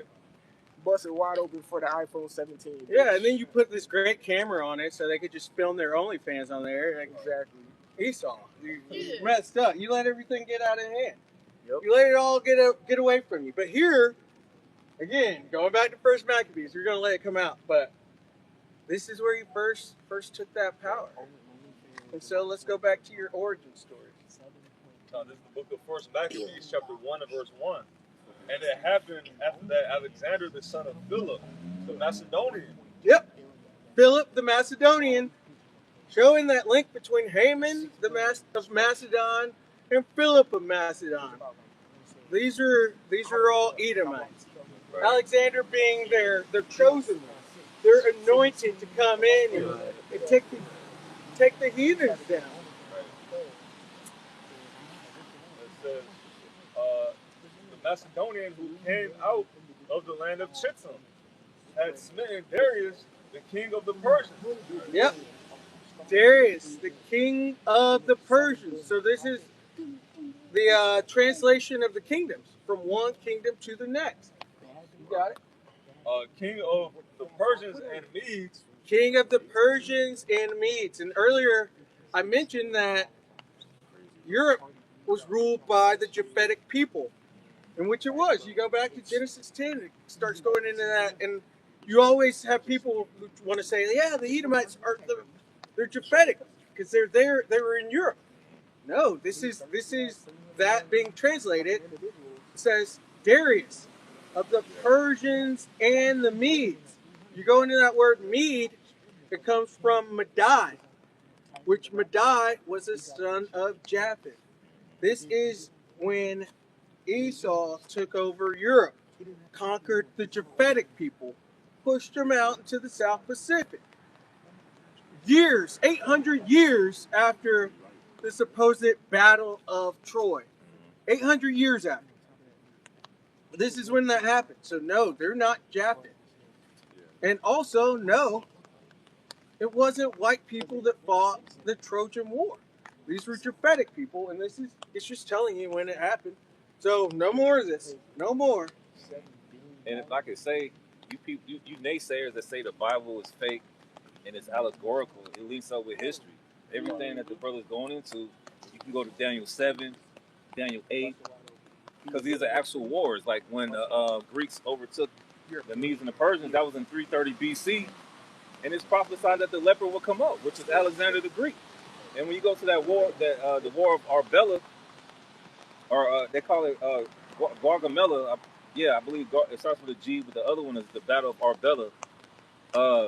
The Medes and the Persians, the Greeks were basically an underdog, but it was prophesied for them to take over. Yeah. Battle of Arbela. Yeah, and you'll see it in, I want to say it's Daniel 8. It talks about how that goat came out, and the he-goat came out and smote him with choler, like with fierce anger, because they had back and forth for years. Yeah. And this is finally them getting up and above, and then going forth to conquer the new world at that time. And so this is where the Ptolemies came in, and where you get them being pharaohs and all this stuff. This is and then its four generals started to come in after that. After it fell. We just keep on reading. Continuing on, it says, had smitten Darius, the king of the Persians and Medes, that he reigned in his stead. the first over Greece. Yeah, that he reigned in his stead, the first over Greece. So like his stock, his race, the first over Greece. So this is where quote unquote white people came into power. In these tiny tops too, because you're all the same people. I know you try to separate yourselves. Right. You're all Edomites. Right. But this is where he ruled first. The first of his stead, so of his stock, of his race. First over Greece. And so he came in, and instead of calling himself an Edomite like he should have done, he goes, nah, we Greeks now. We are the Greeks. So you get Alexander the Greek. They're not even Greek, but that stuck all the way to where you get to where they try to make that terrible name, Jesus the Christ, that sounds more Greek. And so that's why it's even linked up to that false white image. Because of Greek. But they're not even the Greeks. Not even the Greeks. And then you get in the New Testament, this is neither Jew nor Greek. All y'all have white images in your head, but they're not even the original Greeks. And this is also where you get all that, because they Hellenized us, and that's why you have neither Jew nor Greek. Right. Speaking to Israelites who went into, or got Hellenized, they had Greek understanding on that. So that's who it's talking about with that, but, y'all want to just see this as Greeks being white people. No. We're telling you, 330 BC is the first of his stead. This is when they first got in there. Continuing on, it says, verse 2, and made many wars and won many strongholds. Yes. Slew the kings of the earth. He conquered the known world. You got it. Done. And went through the ends of the earth and took spoils of many nations. And so much that the earth was that the earth was quiet before him. Whereupon he was exalted and his heart was lifted up. Yeah. The world was better before the wicked came into power. He said it was quiet before, how did it say that? And so much that the earth was quiet before him. Yeah. You guys came in and you start destroying, you start taking. You took peace from the earth. So, you're about to be taken out. But this goes back a really long, long way. You got it. Verse 4. And he gathered a mighty strong host and ruled over countries and nations and kings who became tributaries unto him. Yeah. He had the known world. Well, I want to keep going all the way down to in that thing? Yeah. Verse 5. And after these things he fell sick and perceived that he should die. Yeah, because he supposedly got some kind of STD from banging all these little boys and stuff. Right. He died early because he chose death.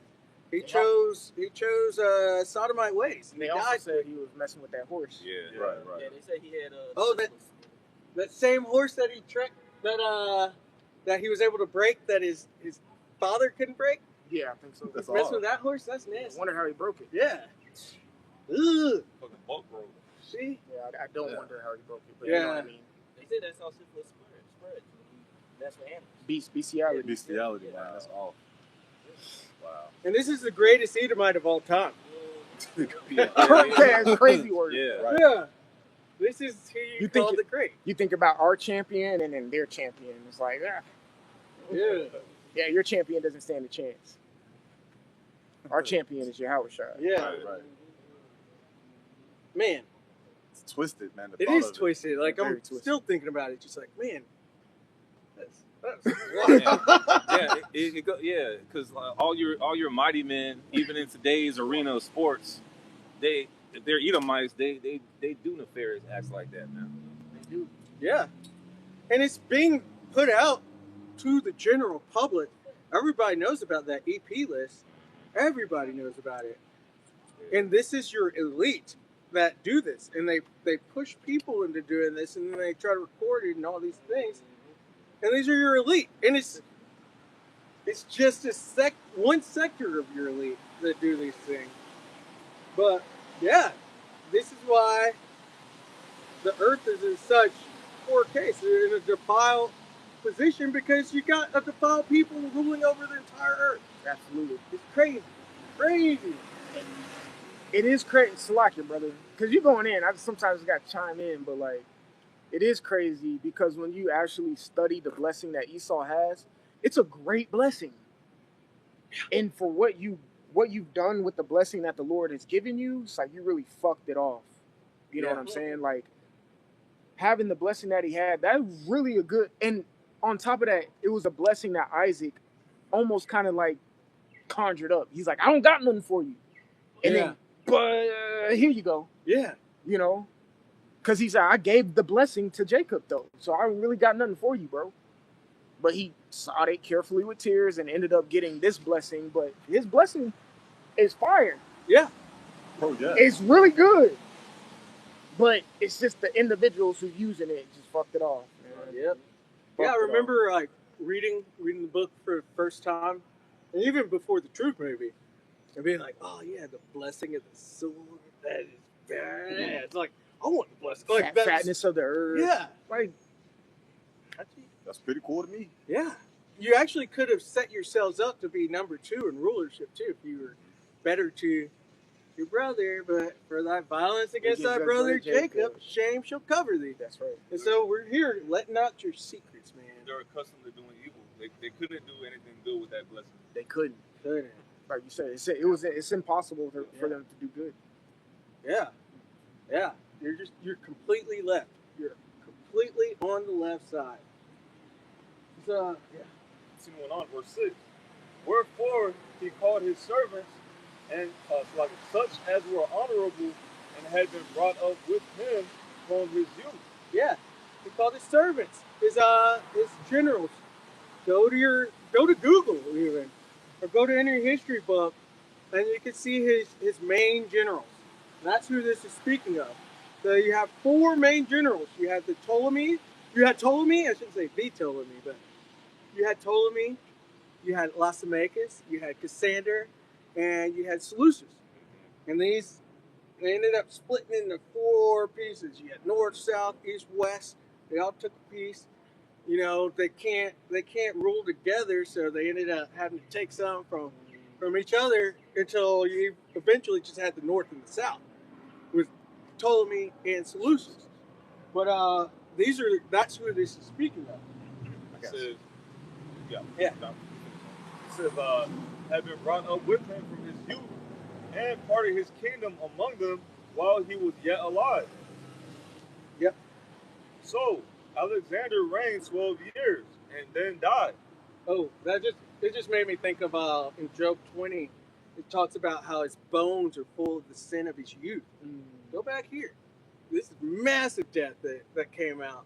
Go back to Cain, because Esau's the reincarnation of Cain. Death, first murderer in the earth, and then you go down Cain's line, massive murder. That's why we had to have the flood eventually, because they were corrupting everything. You get all the way to here, Esau's coming out again, murder. He's full. His bones are full of the sin of his youth. Yeah, you got it. And his servants bare rule everyone in his place. And after his death, they all put crowns upon themselves.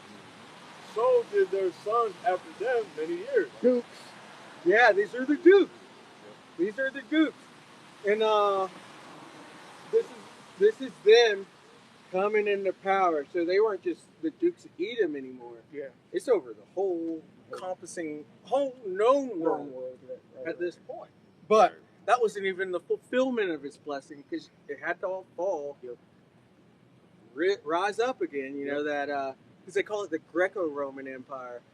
It had to fall. So that beast whose deadly wound was healed, which, really speaking of Rome, but Greco-Roman, all the way to here.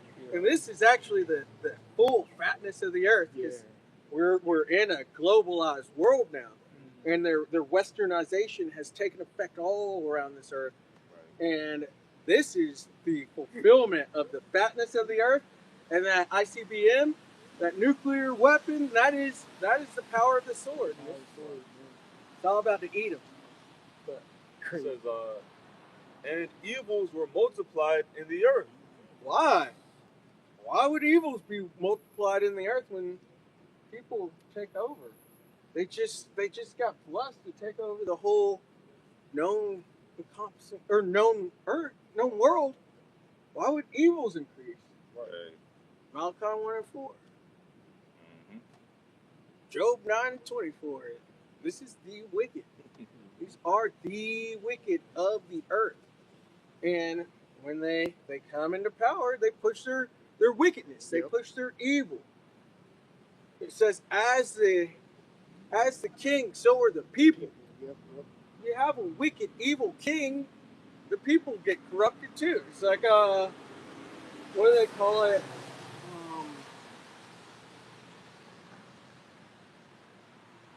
When you're just basically in the same area as somebody and they start rubbing off on you. Osmosis, I think. Just being around somebody, you learn from it. But yeah, these Edomites have pushed themselves out onto the earth, and everybody's taking on their ways, which are nothing but wickedness. So that's why you have feminism getting pushed. That's why you have all these alphabet lifestyles getting pushed around the earth. That's why you have venture capitalism and democracy, which venture capitalism really just goes into. It's really just it's a business form of colonization.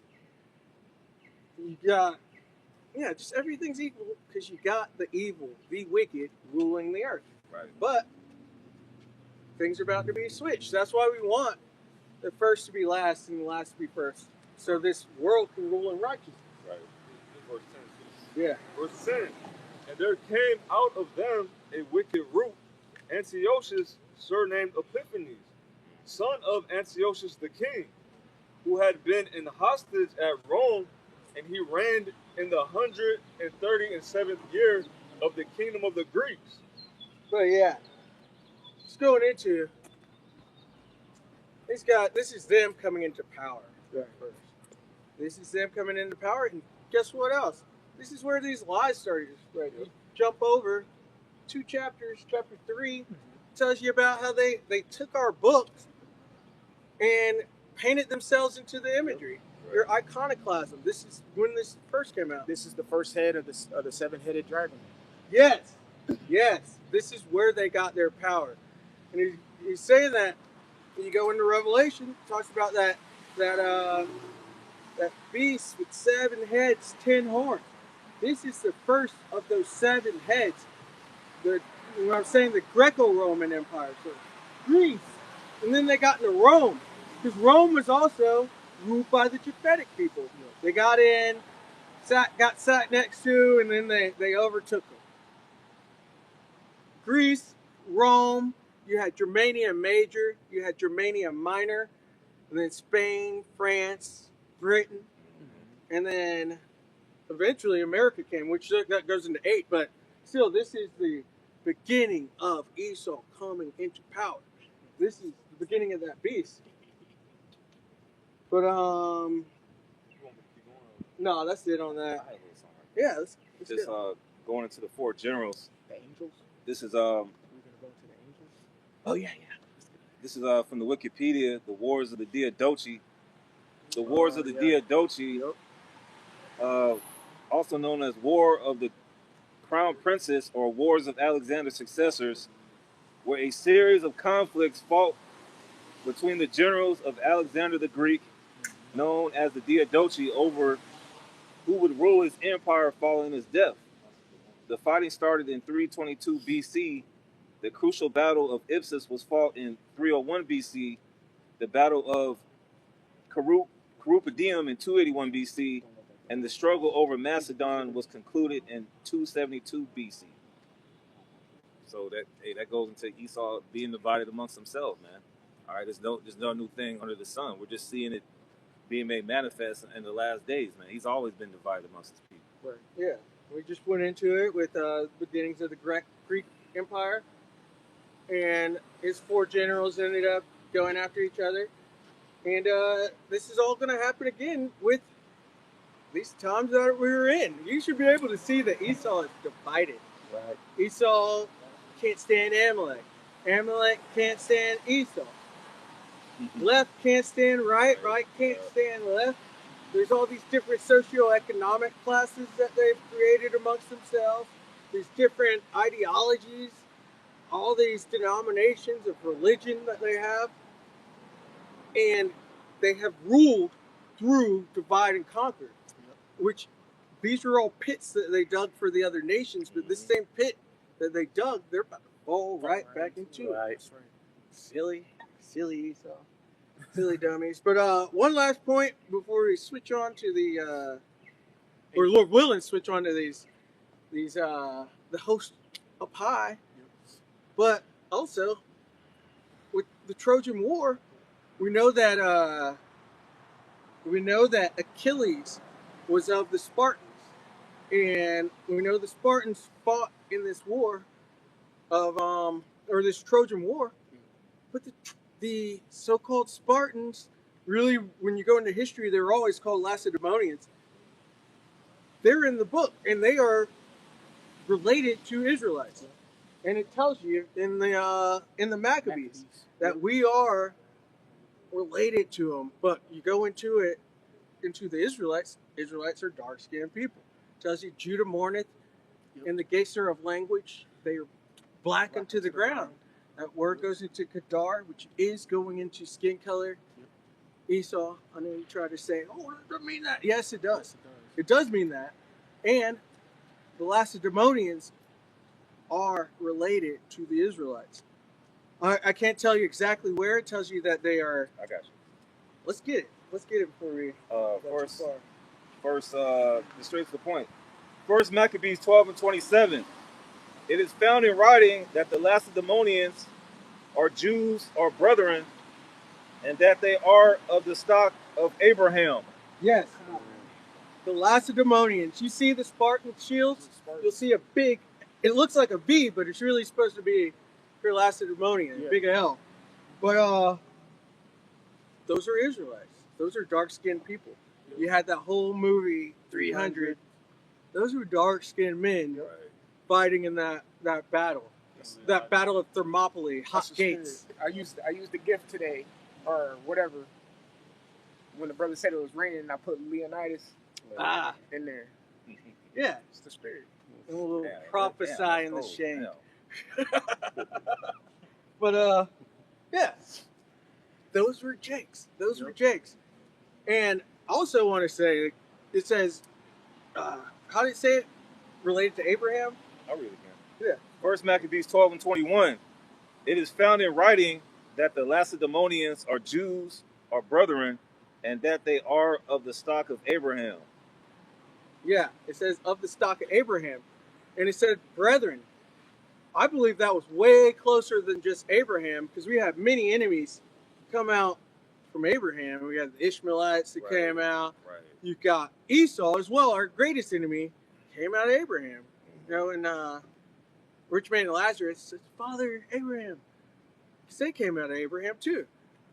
I don't think it's calling them brethren unless they actually came out of Jacob. And I think that because we're fighting the Edomites right there.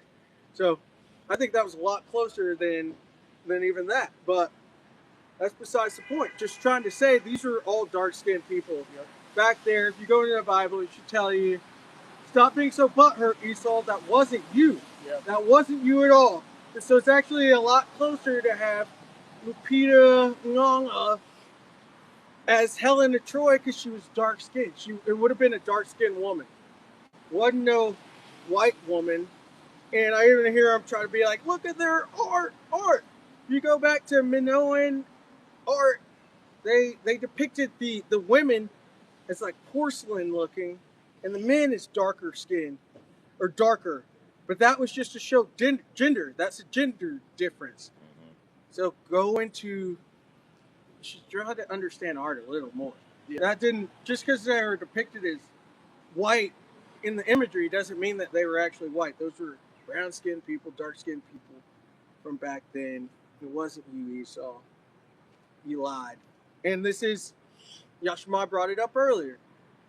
You've been given lies. Your fathers passed you down lies. And you just have to come to that. I mean, it's not going to help you. It's not going to do anything for you, really, either way. But you might have a little less stress if you realize that, yeah, you're just from a family of liars. Yeah, just how like they said that in 1681 they characterized themselves as white people. So he's them doing the same trick. He's saying he's everybody else except for what he really is, which is the devil and the wicked that the Bible speaks of. Yeah. Devil's red, you're red. Right. Good.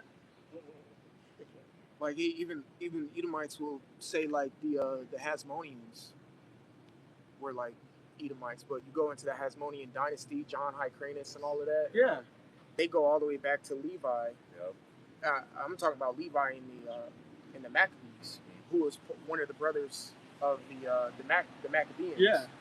It goes back to him, you know, because the Hasmonean dynasty is what set up the Sadducees and Pharisees, you know. But even that, you saw those are black men, so-called black men, you know. Yeah. Everything was so-called black men. Shit. He does kind of go back to the Hasmonean dynasty because it was at that point in the Hasmonean dynasty that the Edomites got converted. Yes. You got sat next to us, and then you overtook us, and that's how the Herodian dynasty came. Dynasty. And so that, I mean, you're stretching it, but yeah, that's when you came in. And then the Herodian dynasty was pretty much set up as kings of the Jews by Mark Antony. Yeah. You go into that, but it's just like, fuck around and taught you. So just like we always sit here and say that, you know, when y'all came over to the Americas and how Gad and Reuben taught you. Well, I'll say more Gad. Reuben was more fierce. Yeah. But how Gad taught you, the Southern Kingdom did the same thing with your dumb asses. You know what I'm saying? He taught you, because we are a peaceable people. Yeah. You know? And then next thing you know, now you calling yourself a king of the Jews? Crazy fucker. Yeah. Thou sayest. If I can add too right quick, man, I forgot what I was watching the other day.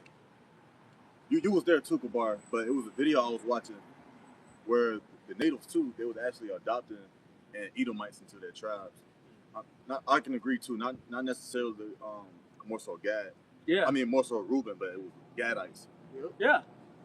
James Adair. Yeah. James Adair lived with Gad. Yeah, he did. Yeah. I think he was actually probably a Jake about how close he got along with Jake, and he's even saying that Gad was most likely of the stock of Israel, which they were.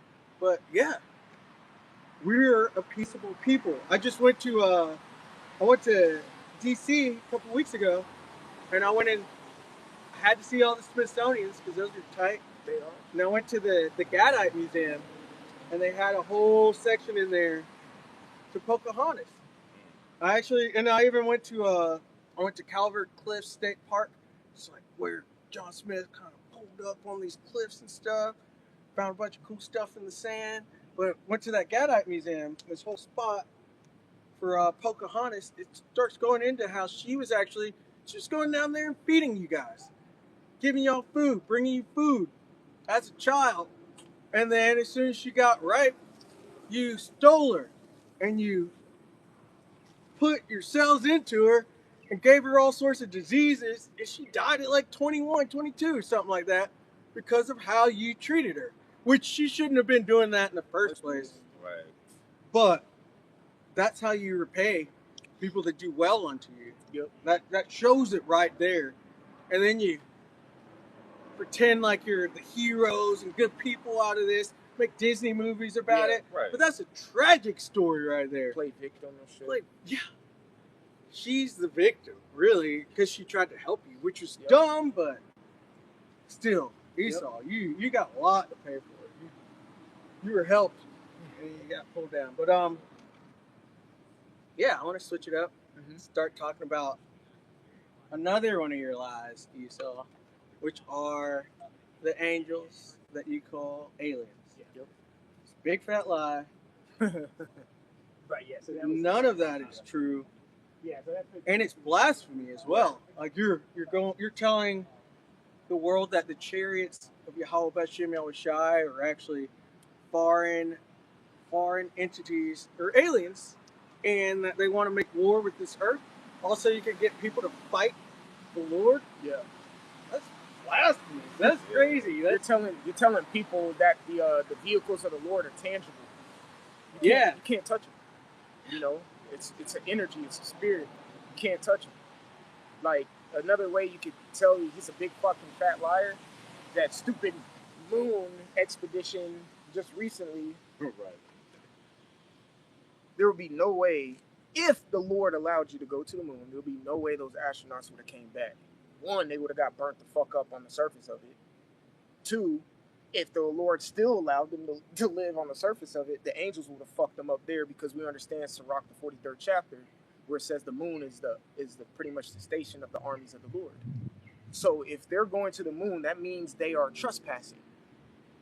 People on the planet Earth have their own fucking land that says no trespassing. You cross it, you get shot. Yeah. So let alone going to the moon, what the fuck do you think is gonna happen? Shot. Shot. You're gonna get disintegrated. So it's like, You're gonna get laser beamed. You know what I'm Right. saying?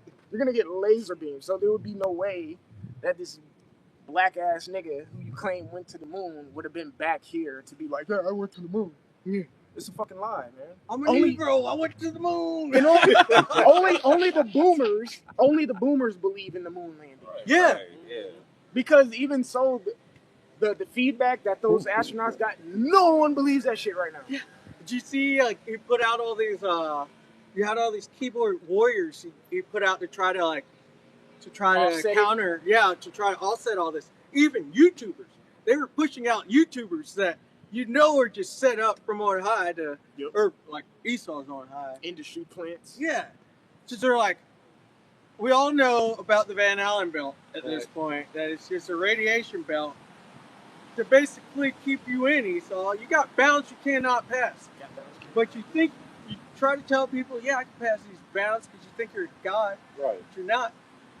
But they had these YouTubers set up, supposed to be amateur astrologers or whatever you call them that study space. And they're like, yeah, people think you can't pass through the Van Allen belt, but if you do it fast enough, you can actually get through there. They're just as bad as the flat earthers, man. Yeah. Yeah, pretty much. Yeah. You can't do it, Esau. You can't do it. We are the real astrologers. We have the knowledge of the creation of this entire planet and what's around it. And we know what's out there. Right. We do know what's out there. Esau, fuck it, Esau, you know what's out there too. That's why you fucking lying. Yeah, you fucking lie. Yeah. You know what's out there. And they're going to come and they're going to get you for everything they've said. They're just waiting. They're just waiting. Yahweh's just waiting to come get you. That's why you got Isaiah 63. Right. He's coming straight for you because of all your lies. All this fight talk you've been talking, but he's not even around, behind his back. Do you have anything? Yeah. Yeah, bros, if y'all got anything, bring it out. Let's get it. You got it, bro. Oh, hey, I'll start at verse 3. Matter of fact, I'll start at 4. It says, Ezekiel 1 and 4. And I looked, and behold, a whirlwind came out of the north. A cloud. No. Let's get it. Let's finish. Yeah. It says, a great cloud and a fire enfolding itself. Yeah. A whirlwind came from the north. So we got that word whirlwind. We got that word cloud. And fire. And fire, yeah. Chariots of fire. Chariots of fire. These are all describing the chariots, what this world calls UAPs, UFOs, spaceships.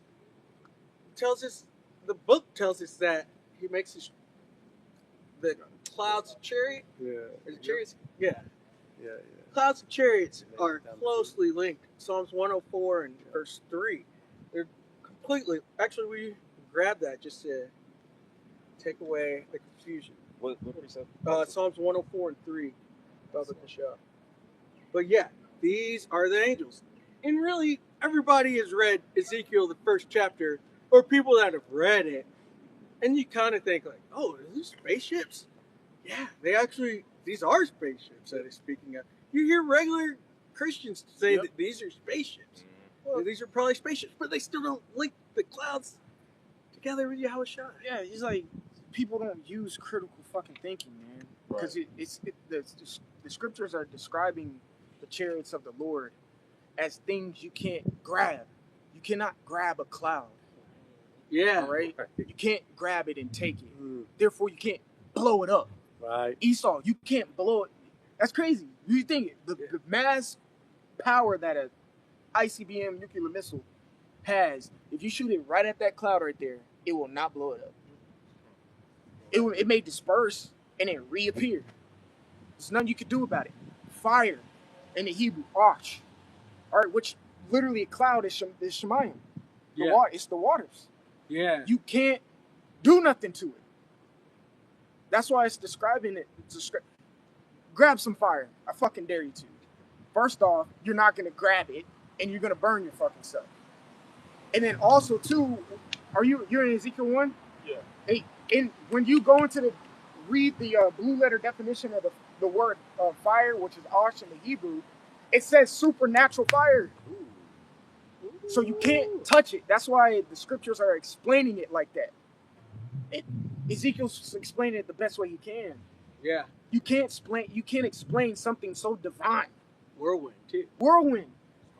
Grab a tornado, motherfucker. Yeah. Right. Grab it. Even things that are in our physical space in this firmament, some things necessarily aren't tangible. A tornado is not tangible. Right. Yeah. A fire is not tangible like that. A cloud is not tangible. Someone get the word tangible. Salak, your brother. You're good, bro. Get the word tangible. Tangible. This is the word tangible on an online etymon. It says capable of being touched. Capable of being touched. I dare you to try to touch fire. I dare you try to touch a hurricane. I dare you try to touch a tornado or even a cloud. I dare you to. You say what? The breeze that's flowing right now. Or the breeze that's flowing right now. I dare you. You can't do it. So that's why the scriptures explain the angels in its vehicles as such. You can't do it. So that's how we know you're a liar. You got it, bro. Now watch what it say. A tactical sensation or object. Salaki, you said a what? A tactical sensation or object. Because the angels are tactical. That's why they call them hosts. Once you go into the word host, which means an army. Yes. They are an army. Meaning they come in to tactically F you. You paste these up, man. Right. That's why those files Esau released, he showed some of them In formation. Yeah. It's because it's tactical. Because anything that's tactical takes orders. These angels take orders. Yeah. They take orders and they do what they told because they're soldiers. Why else would the scriptures tell us to be soldiers? Was that in Peter's? Yeah. Because what? We take orders.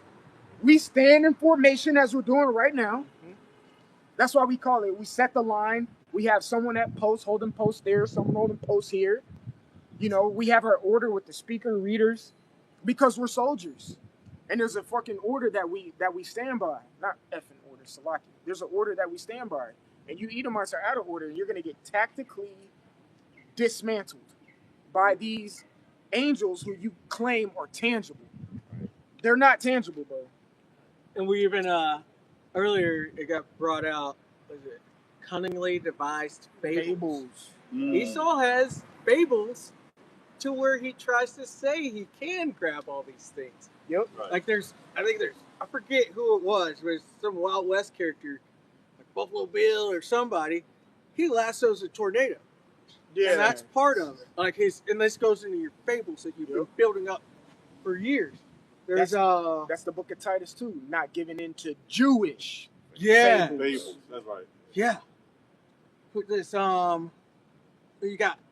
you have not Phineas, you have the one who grabbed fire and brought it to humanity.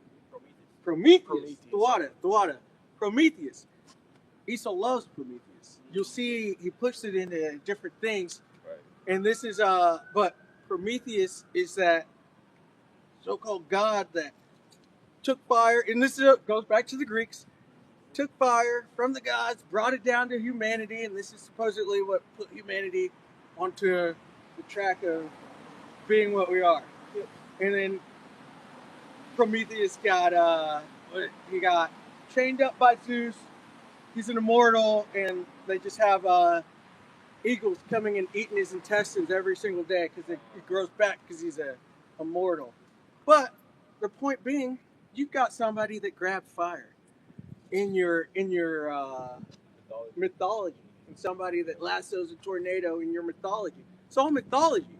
It's all lies that you come up with, and we're at the point of these lies coming out, and you being shamed for these lies because you ought to be, because these are blatant, terrible lies that you put out. Yeah, like he says, the Earth is like millions of years old. Right. Ooh, yeah, I hate that. It's 35 million years. Yeah, right. Oh, Big lie. I was saying Smithsonian. I was every chance I got. There ain't no way the world Earth is a million years old. Every time I told my daughter, I'm like, no, it's not 65 million years. Right. This is crazy. And we're saying it loud in there because it's dumb. It's dumb. Dumb. Yeah, dumb, like you dumb. say, like the word mythology. We all know ology means the study of, and then the word myth really goes into falsehood. Right. So you're literally titling your fucking beliefs as a study of false shit. Literally, you see how dumb Esau is? Yeah. It's almost like mind-boggling how fucking dumb you are, bro. It's like, golly, man, I thought 2/3, bro. 2/3, yeah, 2/3 don't got it, but dang, you don't got it. You know what I'm saying? Yeah. Like, it's crazy. You're calling your own beliefs and what you think a myth, man. Because it is, like you said, 65 million. Yeah, Earth is just touching maybe 13,000. Yeah.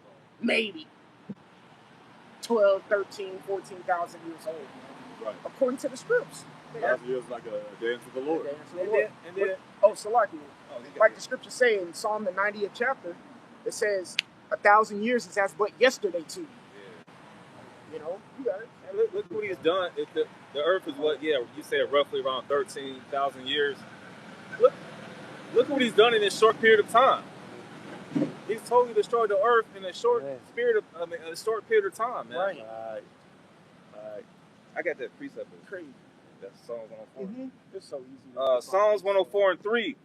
Who layeth the beams of his chambers in the waters, who maketh the clouds his chariot, who walketh upon the wings of the wind. The waters. We just mentioned how the clouds pretty much remind because it's like waters, especially rain clouds, and they really are just moisture up there floating around. But the heavens, the different layers of the atmosphere, these are called waters. It's referred to as waters. Yep. And so we're speaking of up top. We're speaking of the skies. Who layeth the beams of his chambers in the waters, who maketh the clouds his chariot. What else do clouds do? They appear and reappear. Yeah. They float. They float. They float. They fly almost. And this meant going into flight. Yep. UAPs, UFOs, they fly. Unidentified flying object. They fly. And Esau has, he's basically he's calling them something else, even though he knows what it is. What was the last little bit on that? Psalms 104 and 4. Who maketh his angel spirits, his ministers a flaming fire.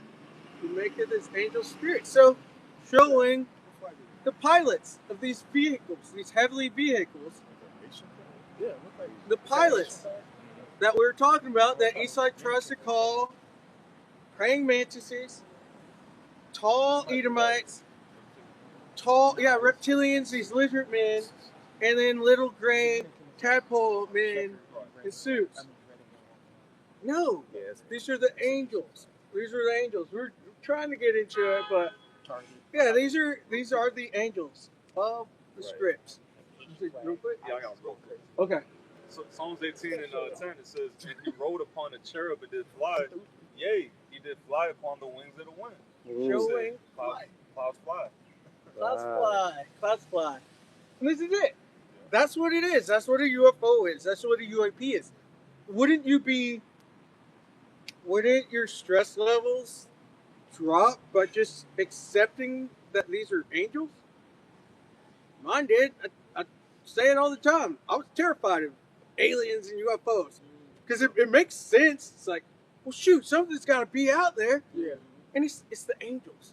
Wouldn't you rather think, oh yeah, these are the angels? They're my brethren up there Yeah. Right. flying around. Then Yeah. it's actually some hostile force that's way advanced than you and coming to take you over, just spying on you, just abducting you. Would you rather know that these are angels? I sure as hell, I love knowing that these are the angels. I am relaxed, happy to know that these are angels, but just believe it. Just believe. Just believe. Remember, some of us probably old enough to remember. Some of us ain't, but that TV show, The X-Files. Yeah. We were little, that shit scared the fuck Yeah. out of us. Yeah. Intro music. Oh, But to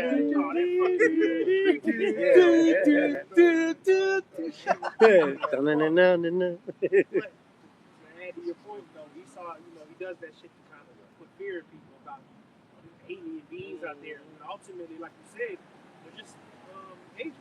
Yeah. They're just chariots out there. Our people. Our people. That's what he really don't want us to do is connect the dot that that's us out there. Yeah. Right. Yep. Yeah. Yeah. That's us out there. So just rest with us. Rest with the Lord's true gospel. Yeah. He's got it out here. We're not standing out here for nothing. Just rest with us. Rest with us. Rest with these scripts. Rest with Yahweh B'Shem Shai. And so with that, Lord willing, this is edifying. Yep. Yeah. Ooh. Let's get that real quick in there. Yeah. Yeah, that's perfect. What's that? John 7. No, John 8:32, right? All right, this is St. John 8 and verses 32. Yep. This is the words of Yahweh Shai, and you shall know the truth, and the truth shall make you free. Yeah. Perfect. You know that these are the angels. You should not be uneasy about it. These are the angels. You know that Esau lied about everything.